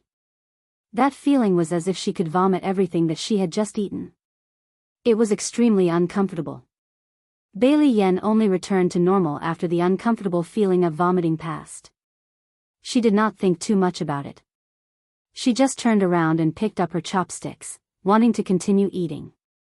After picking up her chopsticks, Bailey Yen first pushed back the piece of red braised meat that her mother had given her. Then, she said, "Mother, I don't want to eat meat. Recently, I feel like vomiting whenever I eat meat." Bailey Yen did not feel that she had suddenly become unable to eat meat recently. She just returned the piece of meat in her bowl to her mother who had just given it to her. She still lowered her head slightly and looked unhappy. Bailey Yen was obviously very concerned about her innocence being taken away by the Lord. However, she did not dare to tell her parents about this. Bailey Yen hid all her grief in the bottom of her heart. After saying this, Bailey Yen picked up her chopsticks and continued eating as if nothing had happened. She did not feel that there was anything wrong with it. However, after taking 2 mouthfuls of food, Bailey Yen felt that everyone's eyes seemed to be gathered on her. She raised her head and looked around. She saw that the people sitting around her were all looking at her with a stunned expression. "Father, Mother, what's wrong?" Bailey Yen chewed a mouthful of vegetables and pretended as if nothing had happened just now. She asked her parents a question. Yen, what's wrong with you? You. Red braised meat is your favorite. Why did you vomit just now? And the way you vomited was the same as when I was pregnant with you, Yen, don't tell me you're having morning sickness." At the end, Bailey Yan's mother widened her eyes. Obviously, even Bailey Yan's mother did not believe this statement. Her daughter was innocent. How could she be pregnant? Without waiting for Patriarch Bailey to express his opinion, Bailey Yen seemed to have suffered a violent blow after hearing her mother's words. She was so frightened that her hand touched the bowl and chopsticks on the table in a panic. In her panic, she accidentally knocked over the bowl and chopsticks. "Mother! How could I? Mother, father, brother, sister, I'm not feeling well. I'll go back first." Bailey Yen blinked her eyes as she looked to the side. She found a reason in a panic and found a reason as she fled. "Little sister, are you frightened by Mother?" "Huh, Mother, don't scare little sister. Little sister is a pure and innocent girl. How could she get pregnant just like that?" Bailey Yan's mother when she, Bailey Yen, Bailey Yen, Bailey Wen, Bailey Yen, Bailey Yen Bailey translation how translation That translation Bailey s that translation. Bailey Yen translation. Bailey that. Hearing this, the matter, everyone. If they did not mention this matter, she would have completely forgotten that she had not had her period for 2 months. Ever since that time, her period had never come again. Could it be that she was really pregnant? The young Bailey Yen was still very tender. She was so scared that she hugged her body and slowly slid to the ground. What should she do? Bailey Yen didn't see it. After she ran into the house in a panic, a tall and handsome man was walking towards her boudoir right after she entered the house. Translator, Atlas Studios Editor, Atlas Studios. Chapter 2293. Translator, Endless Fantasy Translation Editor, Endless Fantasy Translation, page 1/1. In the past 2 months, the Lord did not appear before Bailey Yen. But that did not mean that the Lord did not secretly visit Bailey Yen. Ever since that day, the Lord felt Bailey Yan's deep hatred for him. That hateful gaze made the Lord's heart clench in pain. At this moment, Bailey Yen was hugging her knees as she slowly slid to the ground. Outside the house, the Lord had already walked to the door of Bailey Yan's room. He raised his hand gently, wanting to push the door open. But in the end, he retracted his hand and turned to leave. That handsome figure gave off an endless feeling of desolation. For the first time in his life, the Lord felt regret. His father taught him that if he took a fancy to something, if he could not get it, he should just take it. Was that right or wrong? Bailey Yen did not know that the Lord had come. She hugged her knees and sat on the cold ground for at least 2 hours. 2 hours later, Bailey Yen walked to her dressing table in a daze. She raised the scissors on the dressing table and pressed it against her belly. She did not want this child. She was still so young, how could she? But the moment Bailey Yen mustered up the courage to stab the scissors, she suddenly thought of her little brother who had just turned 2 years old. He was so cute with his pink little mouth. He would even open and close his mouth and shout at her with unclear words. Jia. Jia. Smack smack, he was so small and so cute. He could not even call out the word sister clearly and called it Jia. Would the child in her belly be as cute as her little brother? Bailey Yen fell into a panic. In the end, after some struggle, Bailey Yen decided to abort the child. She did not like the Lord. At least, she did not feel that way now. Moreover, he had forced her. Bailey Yen was a very strong-willed person. She was also very stubborn. The more the Lord forced her, the more she wanted to go against him. She would definitely not give birth to his child. Hence, Bailey Yen began to plan how to abort the child. Time passed quickly. In the blink of an eye, another 3 months had passed. Bailey Yen felt that her belly was slightly protruding. The God's continent was not like Earth, where one could buy medicine to abort a pregnancy. There was no abortion medicine here. In other words, in the God's continent, once a woman became pregnant, she would give birth to the child under normal circumstances. No woman would think of aborting the child. There was no hospital here to perform an abortion. Bailey Yen was just a little girl in the past. Because she had never come into contact with these things, she thought that it was a very simple thing to abort a child. But she was wrong. In the God's continent, once a woman became pregnant, she would have to give birth to the child. Unless she used a knife to stab the child in her stomach to death. There are some things that you don't understand because you haven't come into contact with them. However, when you encounter trouble and have no choice but to learn about it, you will realize that you are not the only one who has encountered such trouble. There are many people in this world who have encountered the same trouble as you. Take Bailey Yen for example. She heard that there was a mountain in the deity's continent. There was a kind of herb in the mountain that was specially used for abortion. Therefore, Bailey Yen went to the mountain that day. Unfortunately, Bailey Yen couldn't find the herbs even after searching the entire mountain. She sat on the edge of the cliff while clutching her stomach. The thoughts in her heart drifted far away. For a moment, she had the urge to jump down from the cliff or stab the child in her stomach that should not have been born. Translator, Atlas Studios Editor, Atlas Studios. Chapter 2294. Bailey Yan's life was very happy. Her parents and siblings treated her very well. The outside world also knew that Bailey Yen was a very obedient little beauty. Bailey Yen didn't dare to imagine how the outside world would view her if her pregnancy was exposed. Bailey Yen, who had created an obedient image since she was young, couldn't believe it. The feeling of falling into hell after being praised to heaven. Bailey Yen shook her head in panic. Just as she was about to stand up, she didn't know that she stepped on air, and her entire body fell down the cliff. The bottom of this cliff was the God-destroying rock. Even if a god fell down, he would definitely die. Bailey Yen was so scared that her face turned pale. However, the moment she wanted to use her spiritual power to save herself, she suddenly stopped. In the eyes of the world, people who were extremely outstanding since birth could not accept a stain in their lives. Some people would rather die than be accused of indecent behavior one day after they had lived a life of glory. For example, Bailey Yen. Bailey Yen wanted to give up struggling. She might as well fall into this bottomless abyss and fall into the God-destroying rock. If she died, everything would be over. Bailey Yen was a very strong-willed woman. She couldn't accept being raped and still acting as if nothing had happened.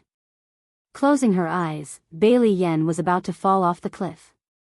However, before Bailey Yen could fall off the cliff, a slender hand grabbed her. For a long time, Bailey Yen didn't feel the feeling of falling off a cliff. When she opened her eyes, she saw an angry handsome face staring at her.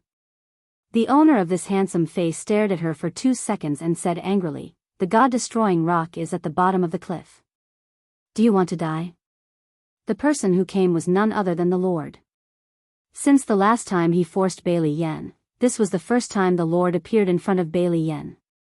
However, for the past 4 months, the Lord went to the Bailey family almost every day to see Bailey Yen. The day also fell. He just didn't dare to appear in front of Bailey Yen. He was afraid that Bailey Yen would be emotional if she saw him. Today, when Bailey Yen left the Bailey family and came to this mountain, the Lord followed behind Bailey Yen.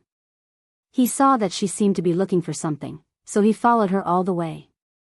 Thinking that the God-destroying rock was at the bottom of this mountain, he wanted to follow her and protect her.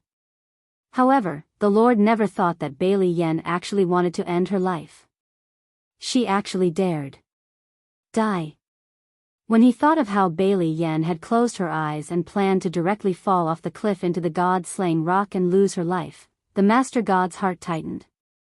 He was so scared that his face suddenly turned pale.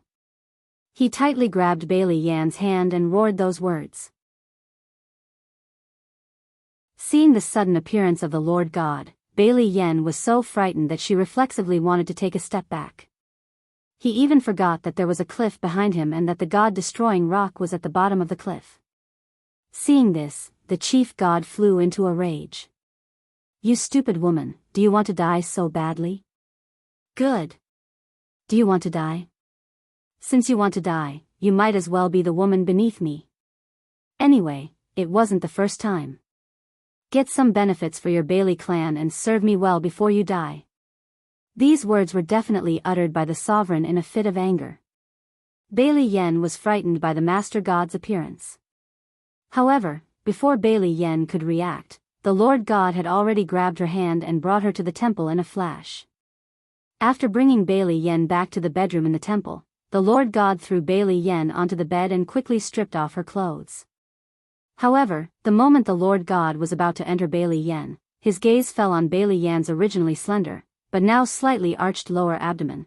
Please remember the domain name of this book, .com, wonderful book mobile version reading website, .com.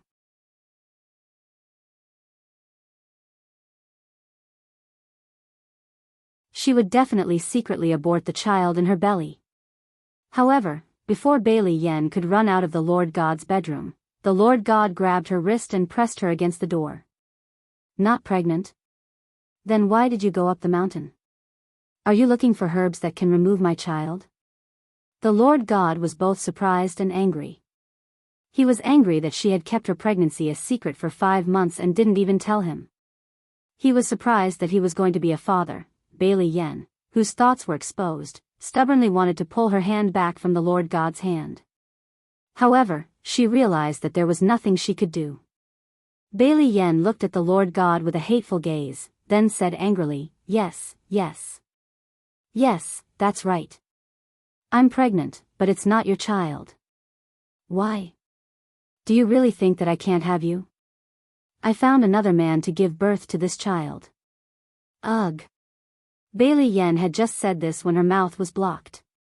The Lord God angrily blocked Bailey Yen's red lips and kissed her for a while. When he let go of Bailey Yen couldn't even breathe. The Lord God obviously didn't want to let Bailey Yen go. He angrily pushed Bailey Yen to the edge of the bed and pressed down on her. "You found another man after doing it with me? Fine, then I'll personally examine your body and see if you found another man." Translator, Atlas Studios Editor, Atlas Studios.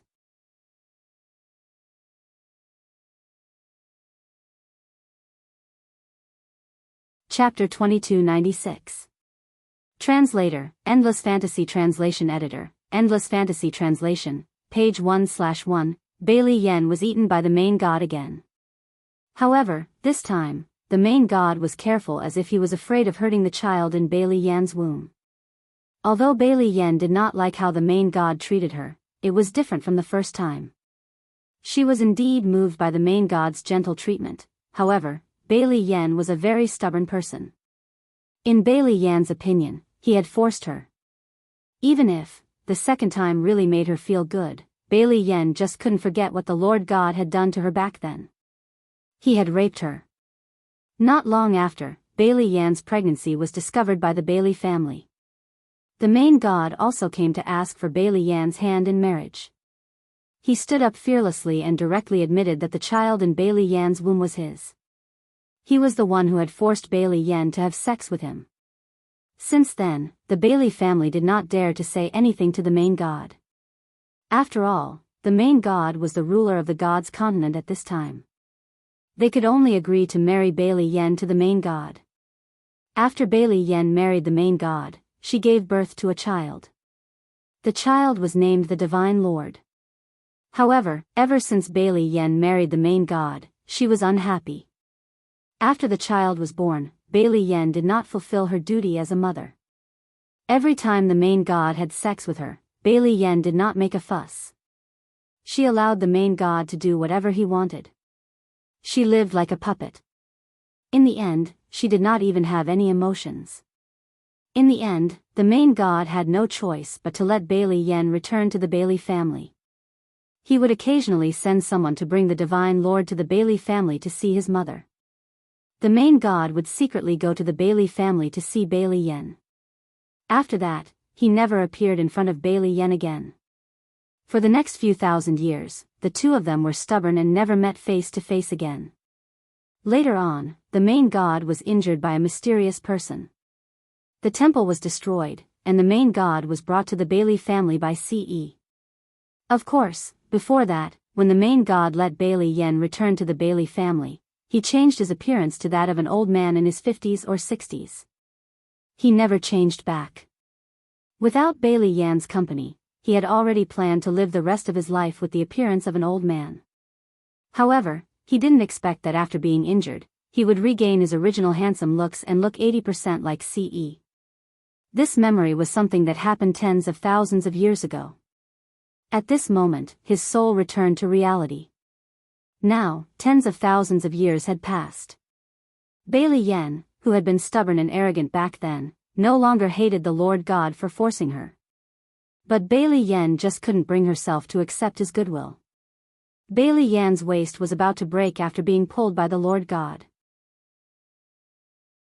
She held her waist and neatly buttoned up the clothes on her body.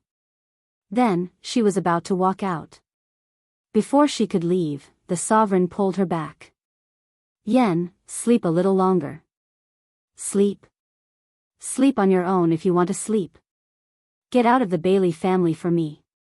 After saying that, Bailey Yen flung away the Master God's hand and strode forward to drag the Master God out of bed. However, Bailey Yan's words, which were supposed to be insults, didn't sound like a curse when they came out of her mouth.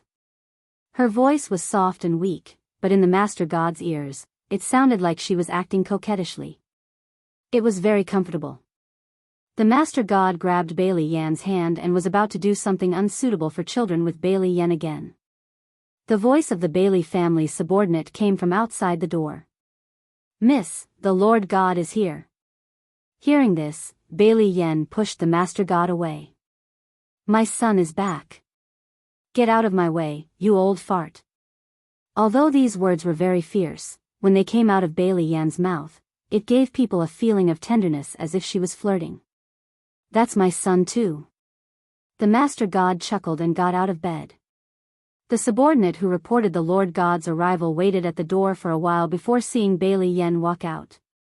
The subordinate was just about to turn around when he saw the Master God, who looked 80% like Ce, walk out of Bailey Yan's room.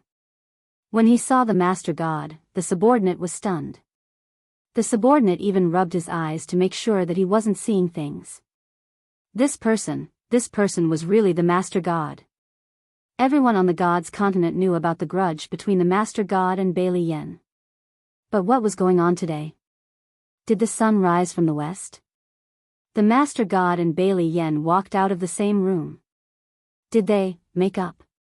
Translator, Atlas Studios. Editor, Atlas Studios.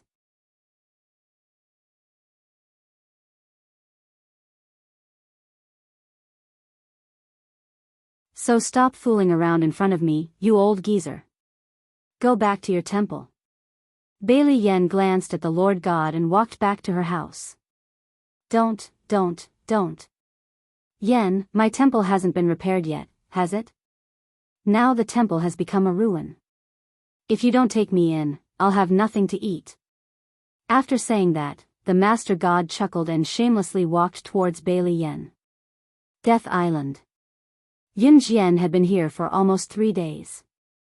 3 days had passed and CE still hadn't come. Everything on Death Island made Yun Jian feel that something was wrong, but Yun Jian didn't say anything. Horace, Calvin, Ella, Felix, and the others didn't notice anything wrong. They stayed on Death Island in a rather luxurious villa built by Bogey. Bogey and the others were afraid of Yun Jian, so they gave their villa to Yun Jian, Horace, and the others. That night, at 1:30 a.m., Yun Jian's eyes that were closed to rest abruptly opened. In the next second, she got up and went to the other rooms in the villa to wake up Horace, Calvin, and the others. What's wrong with Yun Jian? It's the middle of the night. Calvin and the others couldn't understand. However, after they finished speaking, they saw Yun Jian put her hand to her lips and made a soft, shoot sound. Then, she said, something's wrong with Death Island. We must leave immediately. Translator, Atlas Studios Editor, Atlas Studios.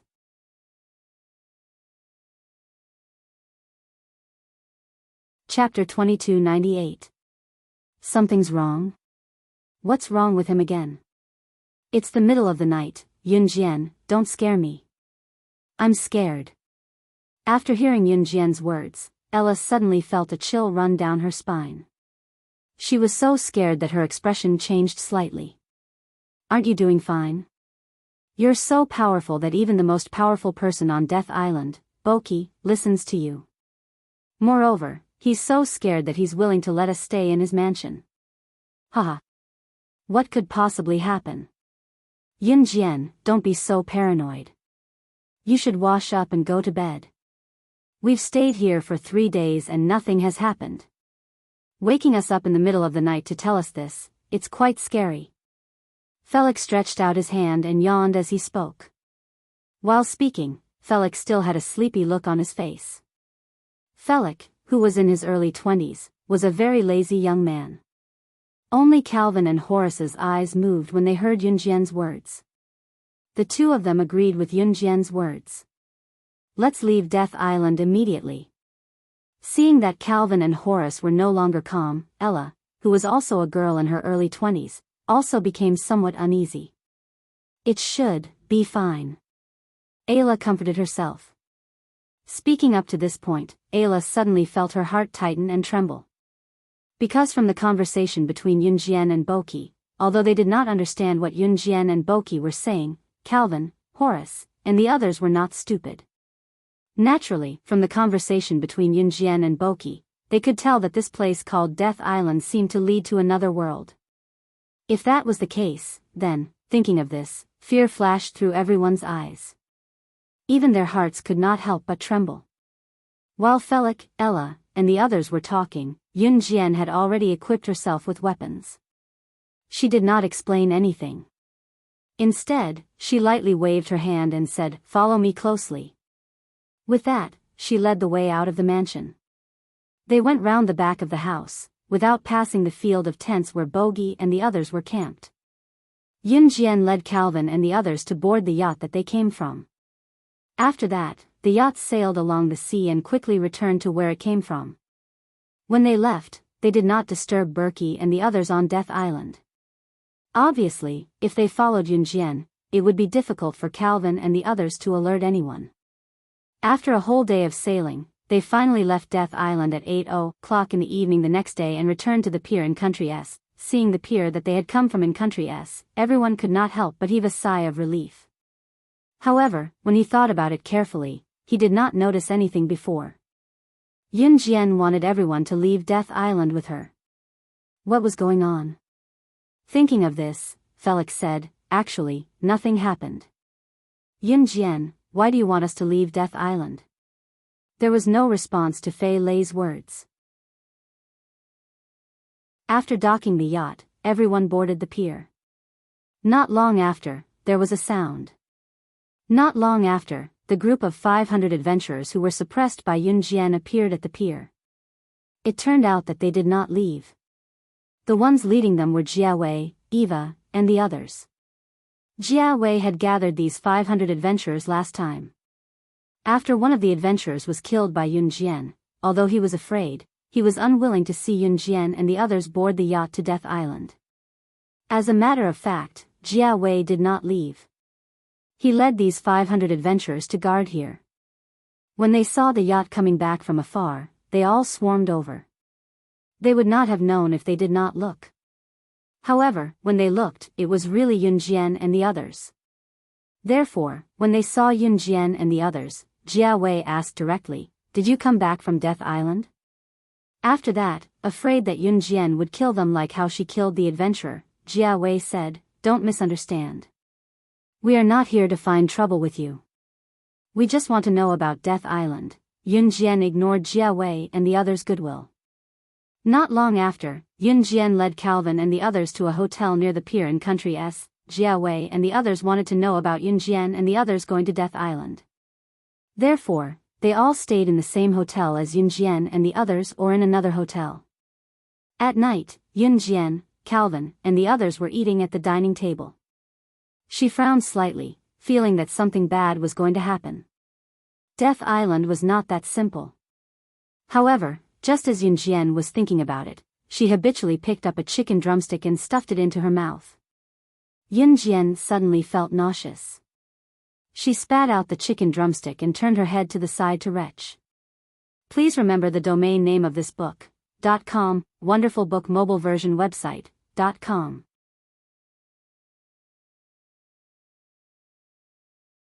Chapter 2299.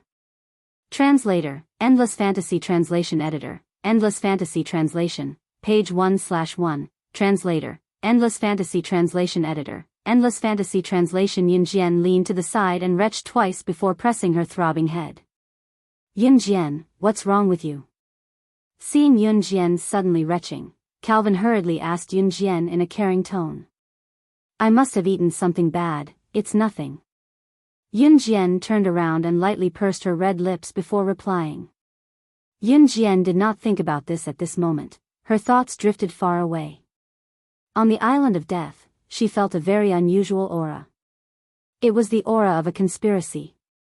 Although Yun Jian did not sense any danger before this, she always trusted her intuition. Hence, she led Calvin and the rest to leave the island of death overnight. However, Yun Jian felt that things were not that simple.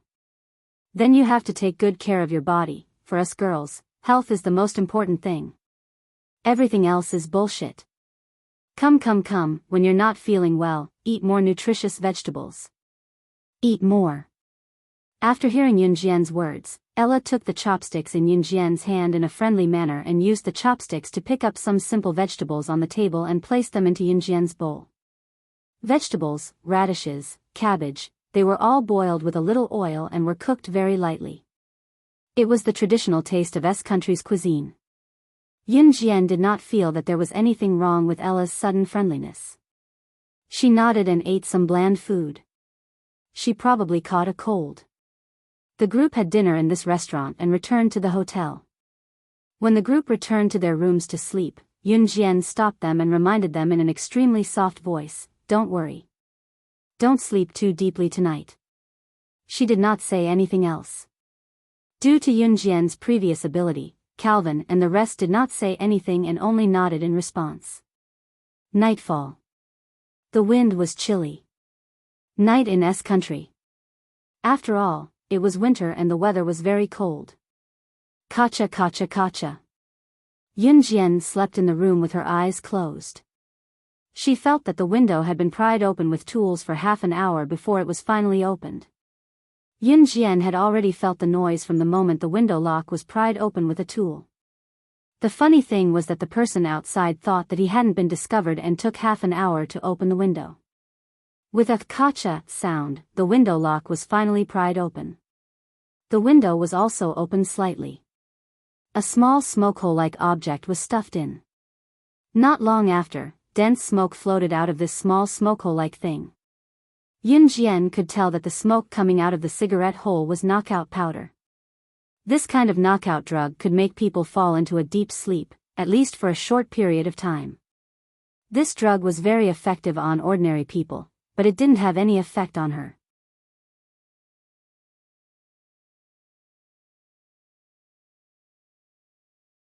Chapter 2300. Page 1/1. Yun Jian's voice suddenly sounded from behind Jiawei and Eva. Just now, Jiawei and Eva were sure that Yun Jian had been drugged, and had searched for 10 minutes before they found the sky blue necklace. From start to finish, Yun Jian did not move at all. That quiet look, if she was not really drugged, how could she be faking it? Hence, Jiawei and Eva did not suspect that Yun Jian was pretending to be asleep. However, when Jiawei and Eva took the sky blue necklace and were about to walk out of the window, Yun Jian's voice sounded like a ghost. When the voice sounded, Jiawei and Eva were shocked, and their faces turned purple. Yun Jian, you were not drugged. Jiawei turned around, and saw that under the moonlight, Yun Jian had already come out from the bed to stand behind them. She did not make a single sound, and was like a ghost. Jiawei widened his eyes at the sight and stared at Yun Jian in disbelief for a few seconds, his face draining of color from the shock. Why would I be drugged? At this time, Yun Jian was holding a butterfly knife in her hand. She twirled the butterfly knife in her hand, and the way she twirled it was fast and skillful. There was no light in the house, so Yun Jian's face could only be seen clearly through the moonlight that shone into the house from outside. At this moment, Yun Jian held the butterfly knife in her hand, and looked like a death god. In this dark night, she was like an emissary from hell, causing Jiawei and Eva to shiver. Yun Jian, I'm sorry, I didn't do it on purpose. I just wanted to take this sky blue necklace, that's all. Furthermore, this sky blue necklace is useless to you. You guys have already been to the Death Island, and refused to tell us what's there. Why can't you give us the necklace and let us go there? When Jiawei saw Yun Jian holding the butterfly knife, he panicked. He then blinked, and gripped the sky blue necklace tightly, as though he would rather die than return it to Yun Jian. She's here. Just as Jiawei was protecting the necklace, and did not intend to return it to Yun Jian's indifferent voice sounded. What? When Jiawei and Eva heard Yun Jian's words, they were stunned, and did not understand what Yun Jian meant. Yun Jian narrowed her eyes, and suddenly charged towards Jiawei and Eva with the butterfly knife. The room was only so small, Jiawei and Eva were standing 3 meters away from Yun Jian. When they saw Yun Jian charging towards them, they saw the butterfly knife in Yun Jian's hand, and recalled the scene of Yun Jian killing people at the pier. Jiawei was so frightened that he crouched down, holding his head, and cried out, I was wrong. I was wrong. I'll return the necklace to you. I'll return it to you. But just as Jiawei was kneeling down and apologizing, and Eva was trembling in fear, Yun Jian leaped over Jiawei and Eva, and jumped out of the window. Before Jiawei could hold his head, he saw this scene. His eyes moved slightly, and in the next second, his face turned pale with fright. This is the 5th floor. Yun Jian jumped out of the room, and that's like jumping 5 floors. Jumping from 5 floors to flat ground, it would be strange if a normal person did not die. Is Yun Jian courting death? Jiawei and Eva were so frightened that they turned to look out the window. Their faces turned pale, and they looked like they could not turn back for a long time. But when they turned to look out the window, they thought they would see Yun Jian jump down 5 floors, and even if she did not die, she would be crippled. Jiawei and Eva's eyes widened, and they forgot to breathe. All the cells in their bodies were frozen by Yun Jian's next move. They were so frightened that their jaws dropped to the ground, and their eyes bulged out of their sockets. Translator, Atlas Studios Editor, Atlas Studios.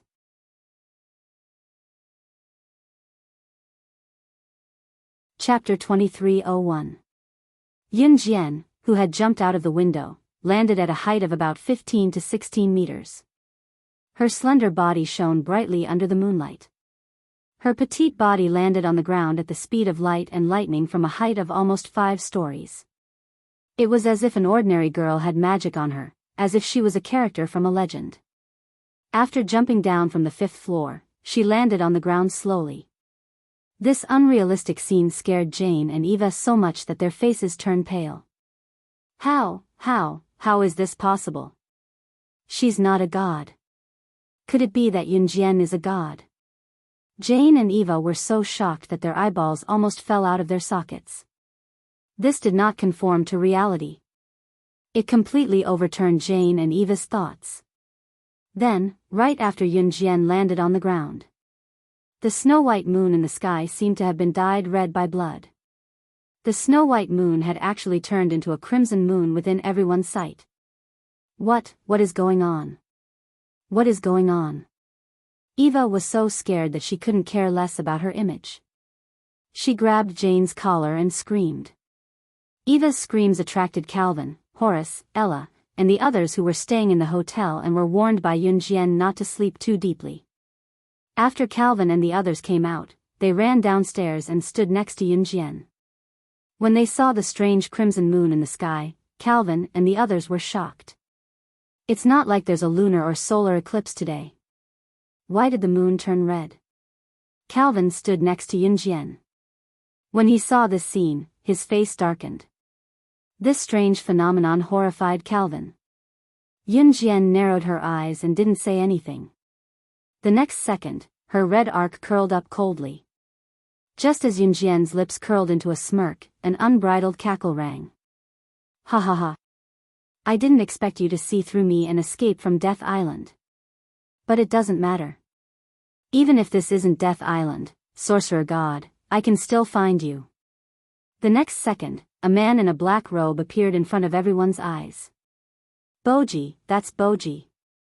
Horace clenched his fist and shouted when he heard the man's voice. Horace would never forget that man's voice for the rest of his life.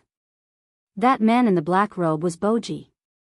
He was the leader of the group of people on Death Island who killed Horace's good friend 20 years ago. Boji, who was originally terrified of Yunjian, seemed to have turned into a different person. He looked at Yunjian from afar and laughed maniacally as he tore his mask off. Everyone around was stunned. What's going on? Didn't Boji already admit defeat to Yunjian? I've heard of him for a long time. After he betrayed the God's continent 10,000 years ago, he was expelled from the God's continent and was never heard from again. He once killed countless innocent cultivators on the God's continent and was known as the Great Killing Devil. He was ranked in the top 10 on the God's continent strength list. Now that I've seen you today, you're indeed extraordinary. At this moment, Yunjian's voice suddenly rang out. Her words were directed at Boji. When they heard Yunjian's words, Calvin and the others were stunned. Calvin and the others already knew that there was another continent in this world, but they didn't know what it was like. However, from Yunjian's words, they could tell that, this Boji, in another world, was a big shot who could shock everyone. Although Jia Wei and Eva were confused and didn't know what Yunjian was referring to, they could tell that Boji, who had suddenly appeared, was definitely not ordinary. After hearing this, Jia Wei and Eva's bodies suddenly trembled. However, just when everyone was shocked by Boji's identity, Boji suddenly sneered at Yunjian in front of everyone. In spite of it, Yunjian's identity revealed by Burge struck fear into everyone's heart, making them forget to breathe. Ha! No matter how famous I am, I have to admit that I'm far inferior to you. As an immortal cultivator from a low-level continent like the Yulong continent, you have the ability to destroy the world. In the battle between the thousands of continents to determine who was the number one continent, you, the sorcerer goddess, were merely a woman, but you suppressed all the continents and massacred countless strong cultivators who refused to admit defeat, pushing the Yulong continent to the throne of the number one continent among the thousands of continents. Sorcerer goddess, I, Boji, would also like to meet someone as powerful as you. Please remember the domain name of this book, mobile version of reading website.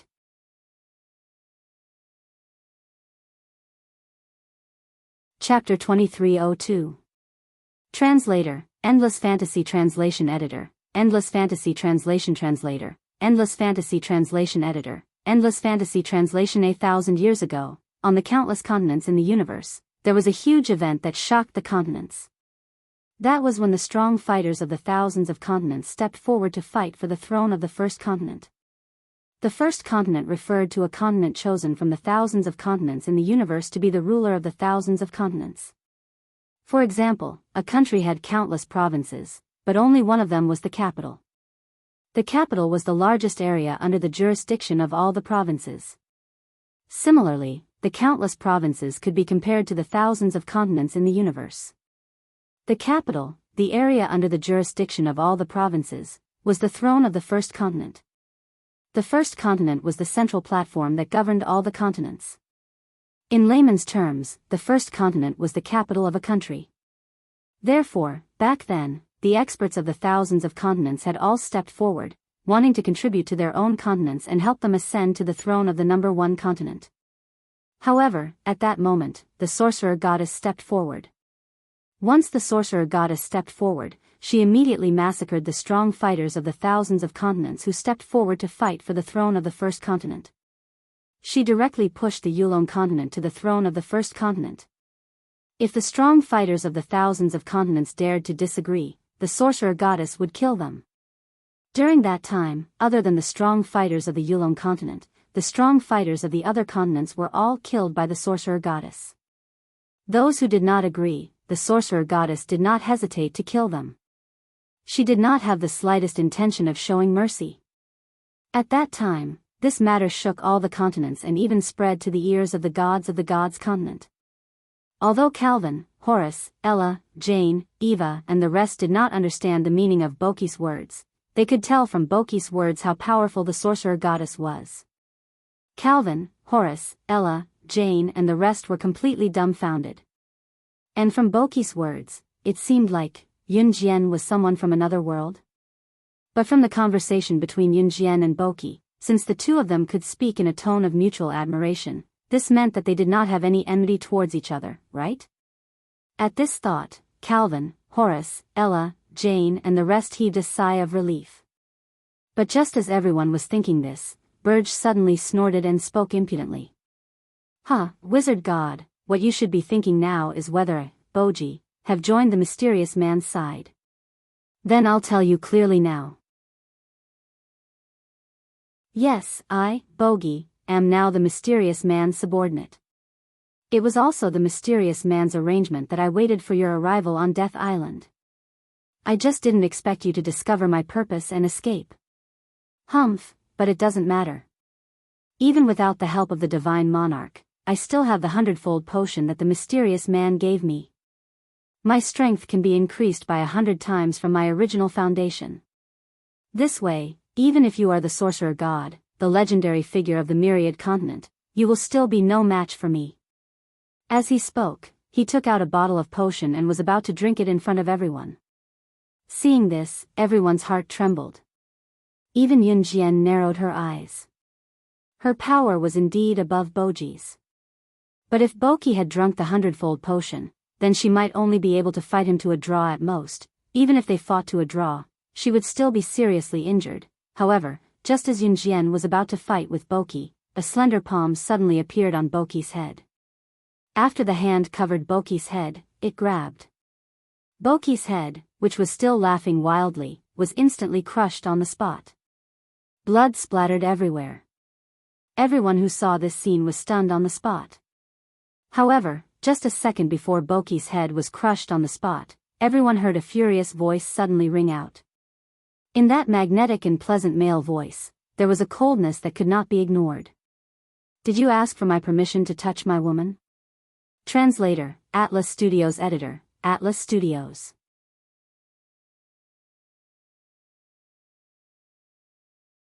Chapter 2303.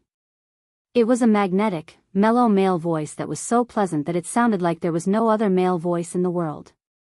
It was accompanied by the sound of chi chi chi. Everyone saw that after the slender hand covered Boji's head, it crushed Boji's head in front of everyone. It was like crushing a mosquito, and the mosquito's blood gushed out. Boji's head instantly turned into a pool of blood like killing a mosquito. His body was still there, but his head instantly exploded into a pool of blood. When this scene happened in front of everyone's eyes, it made everyone's hearts tremble violently. This unforeseen event happened so suddenly that even Boji himself didn't expect that someone would appear behind him.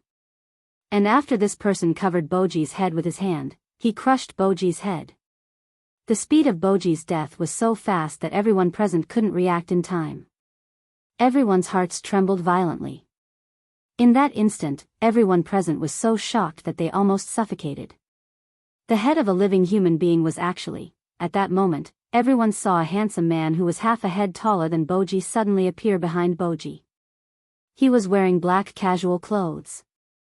After the handsome man crushed Boji's head in front of everyone present, he kicked away Boji's corpse in front of him and walked towards Yunjian. Everyone at the scene was thoroughly frightened. Oh my God! This is too scary. Who is this person? He actually. Jia Wei and Eva stood on the 5th floor and watched the scene unfold in front of them. When they saw Ce walk towards Yunjian, the two of them were so scared that they didn't know how to describe it. Terrifying was the most appropriate word to describe Ce. Then, they saw Ce walk directly to Yunjian in front of everyone. He grabbed Yunjian's hand and walked out. Everyone present watched as Ce grabbed Yunjian's hand and left. Only Horace called out to Yunjian right before she was taken away, "Yunjian, you're the one who's leaving." "Young lady, thank you." Although it wasn't Yunjian who avenged him in the end, this handsome man who suddenly appeared clearly had a close relationship with Yunjian. This handsome man killed Boji for Yunjian. Therefore, Horace watched Yunjian leave with grateful eyes. The war had ended before it even began. Yunjian blinked, taking a long time to come to her senses. When she finally reacted, Ce had already pulled Yunjian onto the bus back to Z country. On the way, Ce repeated what the Lord said to her. After hearing Ce's words, Yunjian already had a plan. Z country's eastern province. She, Yunjian, had to go. She didn't know when the mysterious persons of Yunjian country's location of Yun, but Yunjian had already decided that she would go to Puyo City, disguise herself as an ordinary person, and look for the specific location of the channel. No matter what, as long as there was a glimmer of hope to find the mysterious person, Yunjian would not give up. She would make the mysterious person pay the price. Seeing Yunjian looking at the window outside the bus, Ce's deep eyes flashed. The next second, he put his handsome hand in front of Yunjian. Seeing an egg suddenly appear in his hand, Yunjian held back her breath and suddenly froze. "Where did you get this?" "A little girl gave it to you just now." "Eat it," Ce said. Just now, when Yunjian was absent-minded, a little girl ran to Ce and handed him an egg. Then she ran away. She was a lovely little girl. At this moment, Ce peeled the shell of the egg and handed it to Yunjian. Please remember the domain name of this book. Mobile version of reading website. You're tuning into the Romantic Tales YouTube channel. Don't forget to subscribe and join us on this journey to catch the most captivating stories.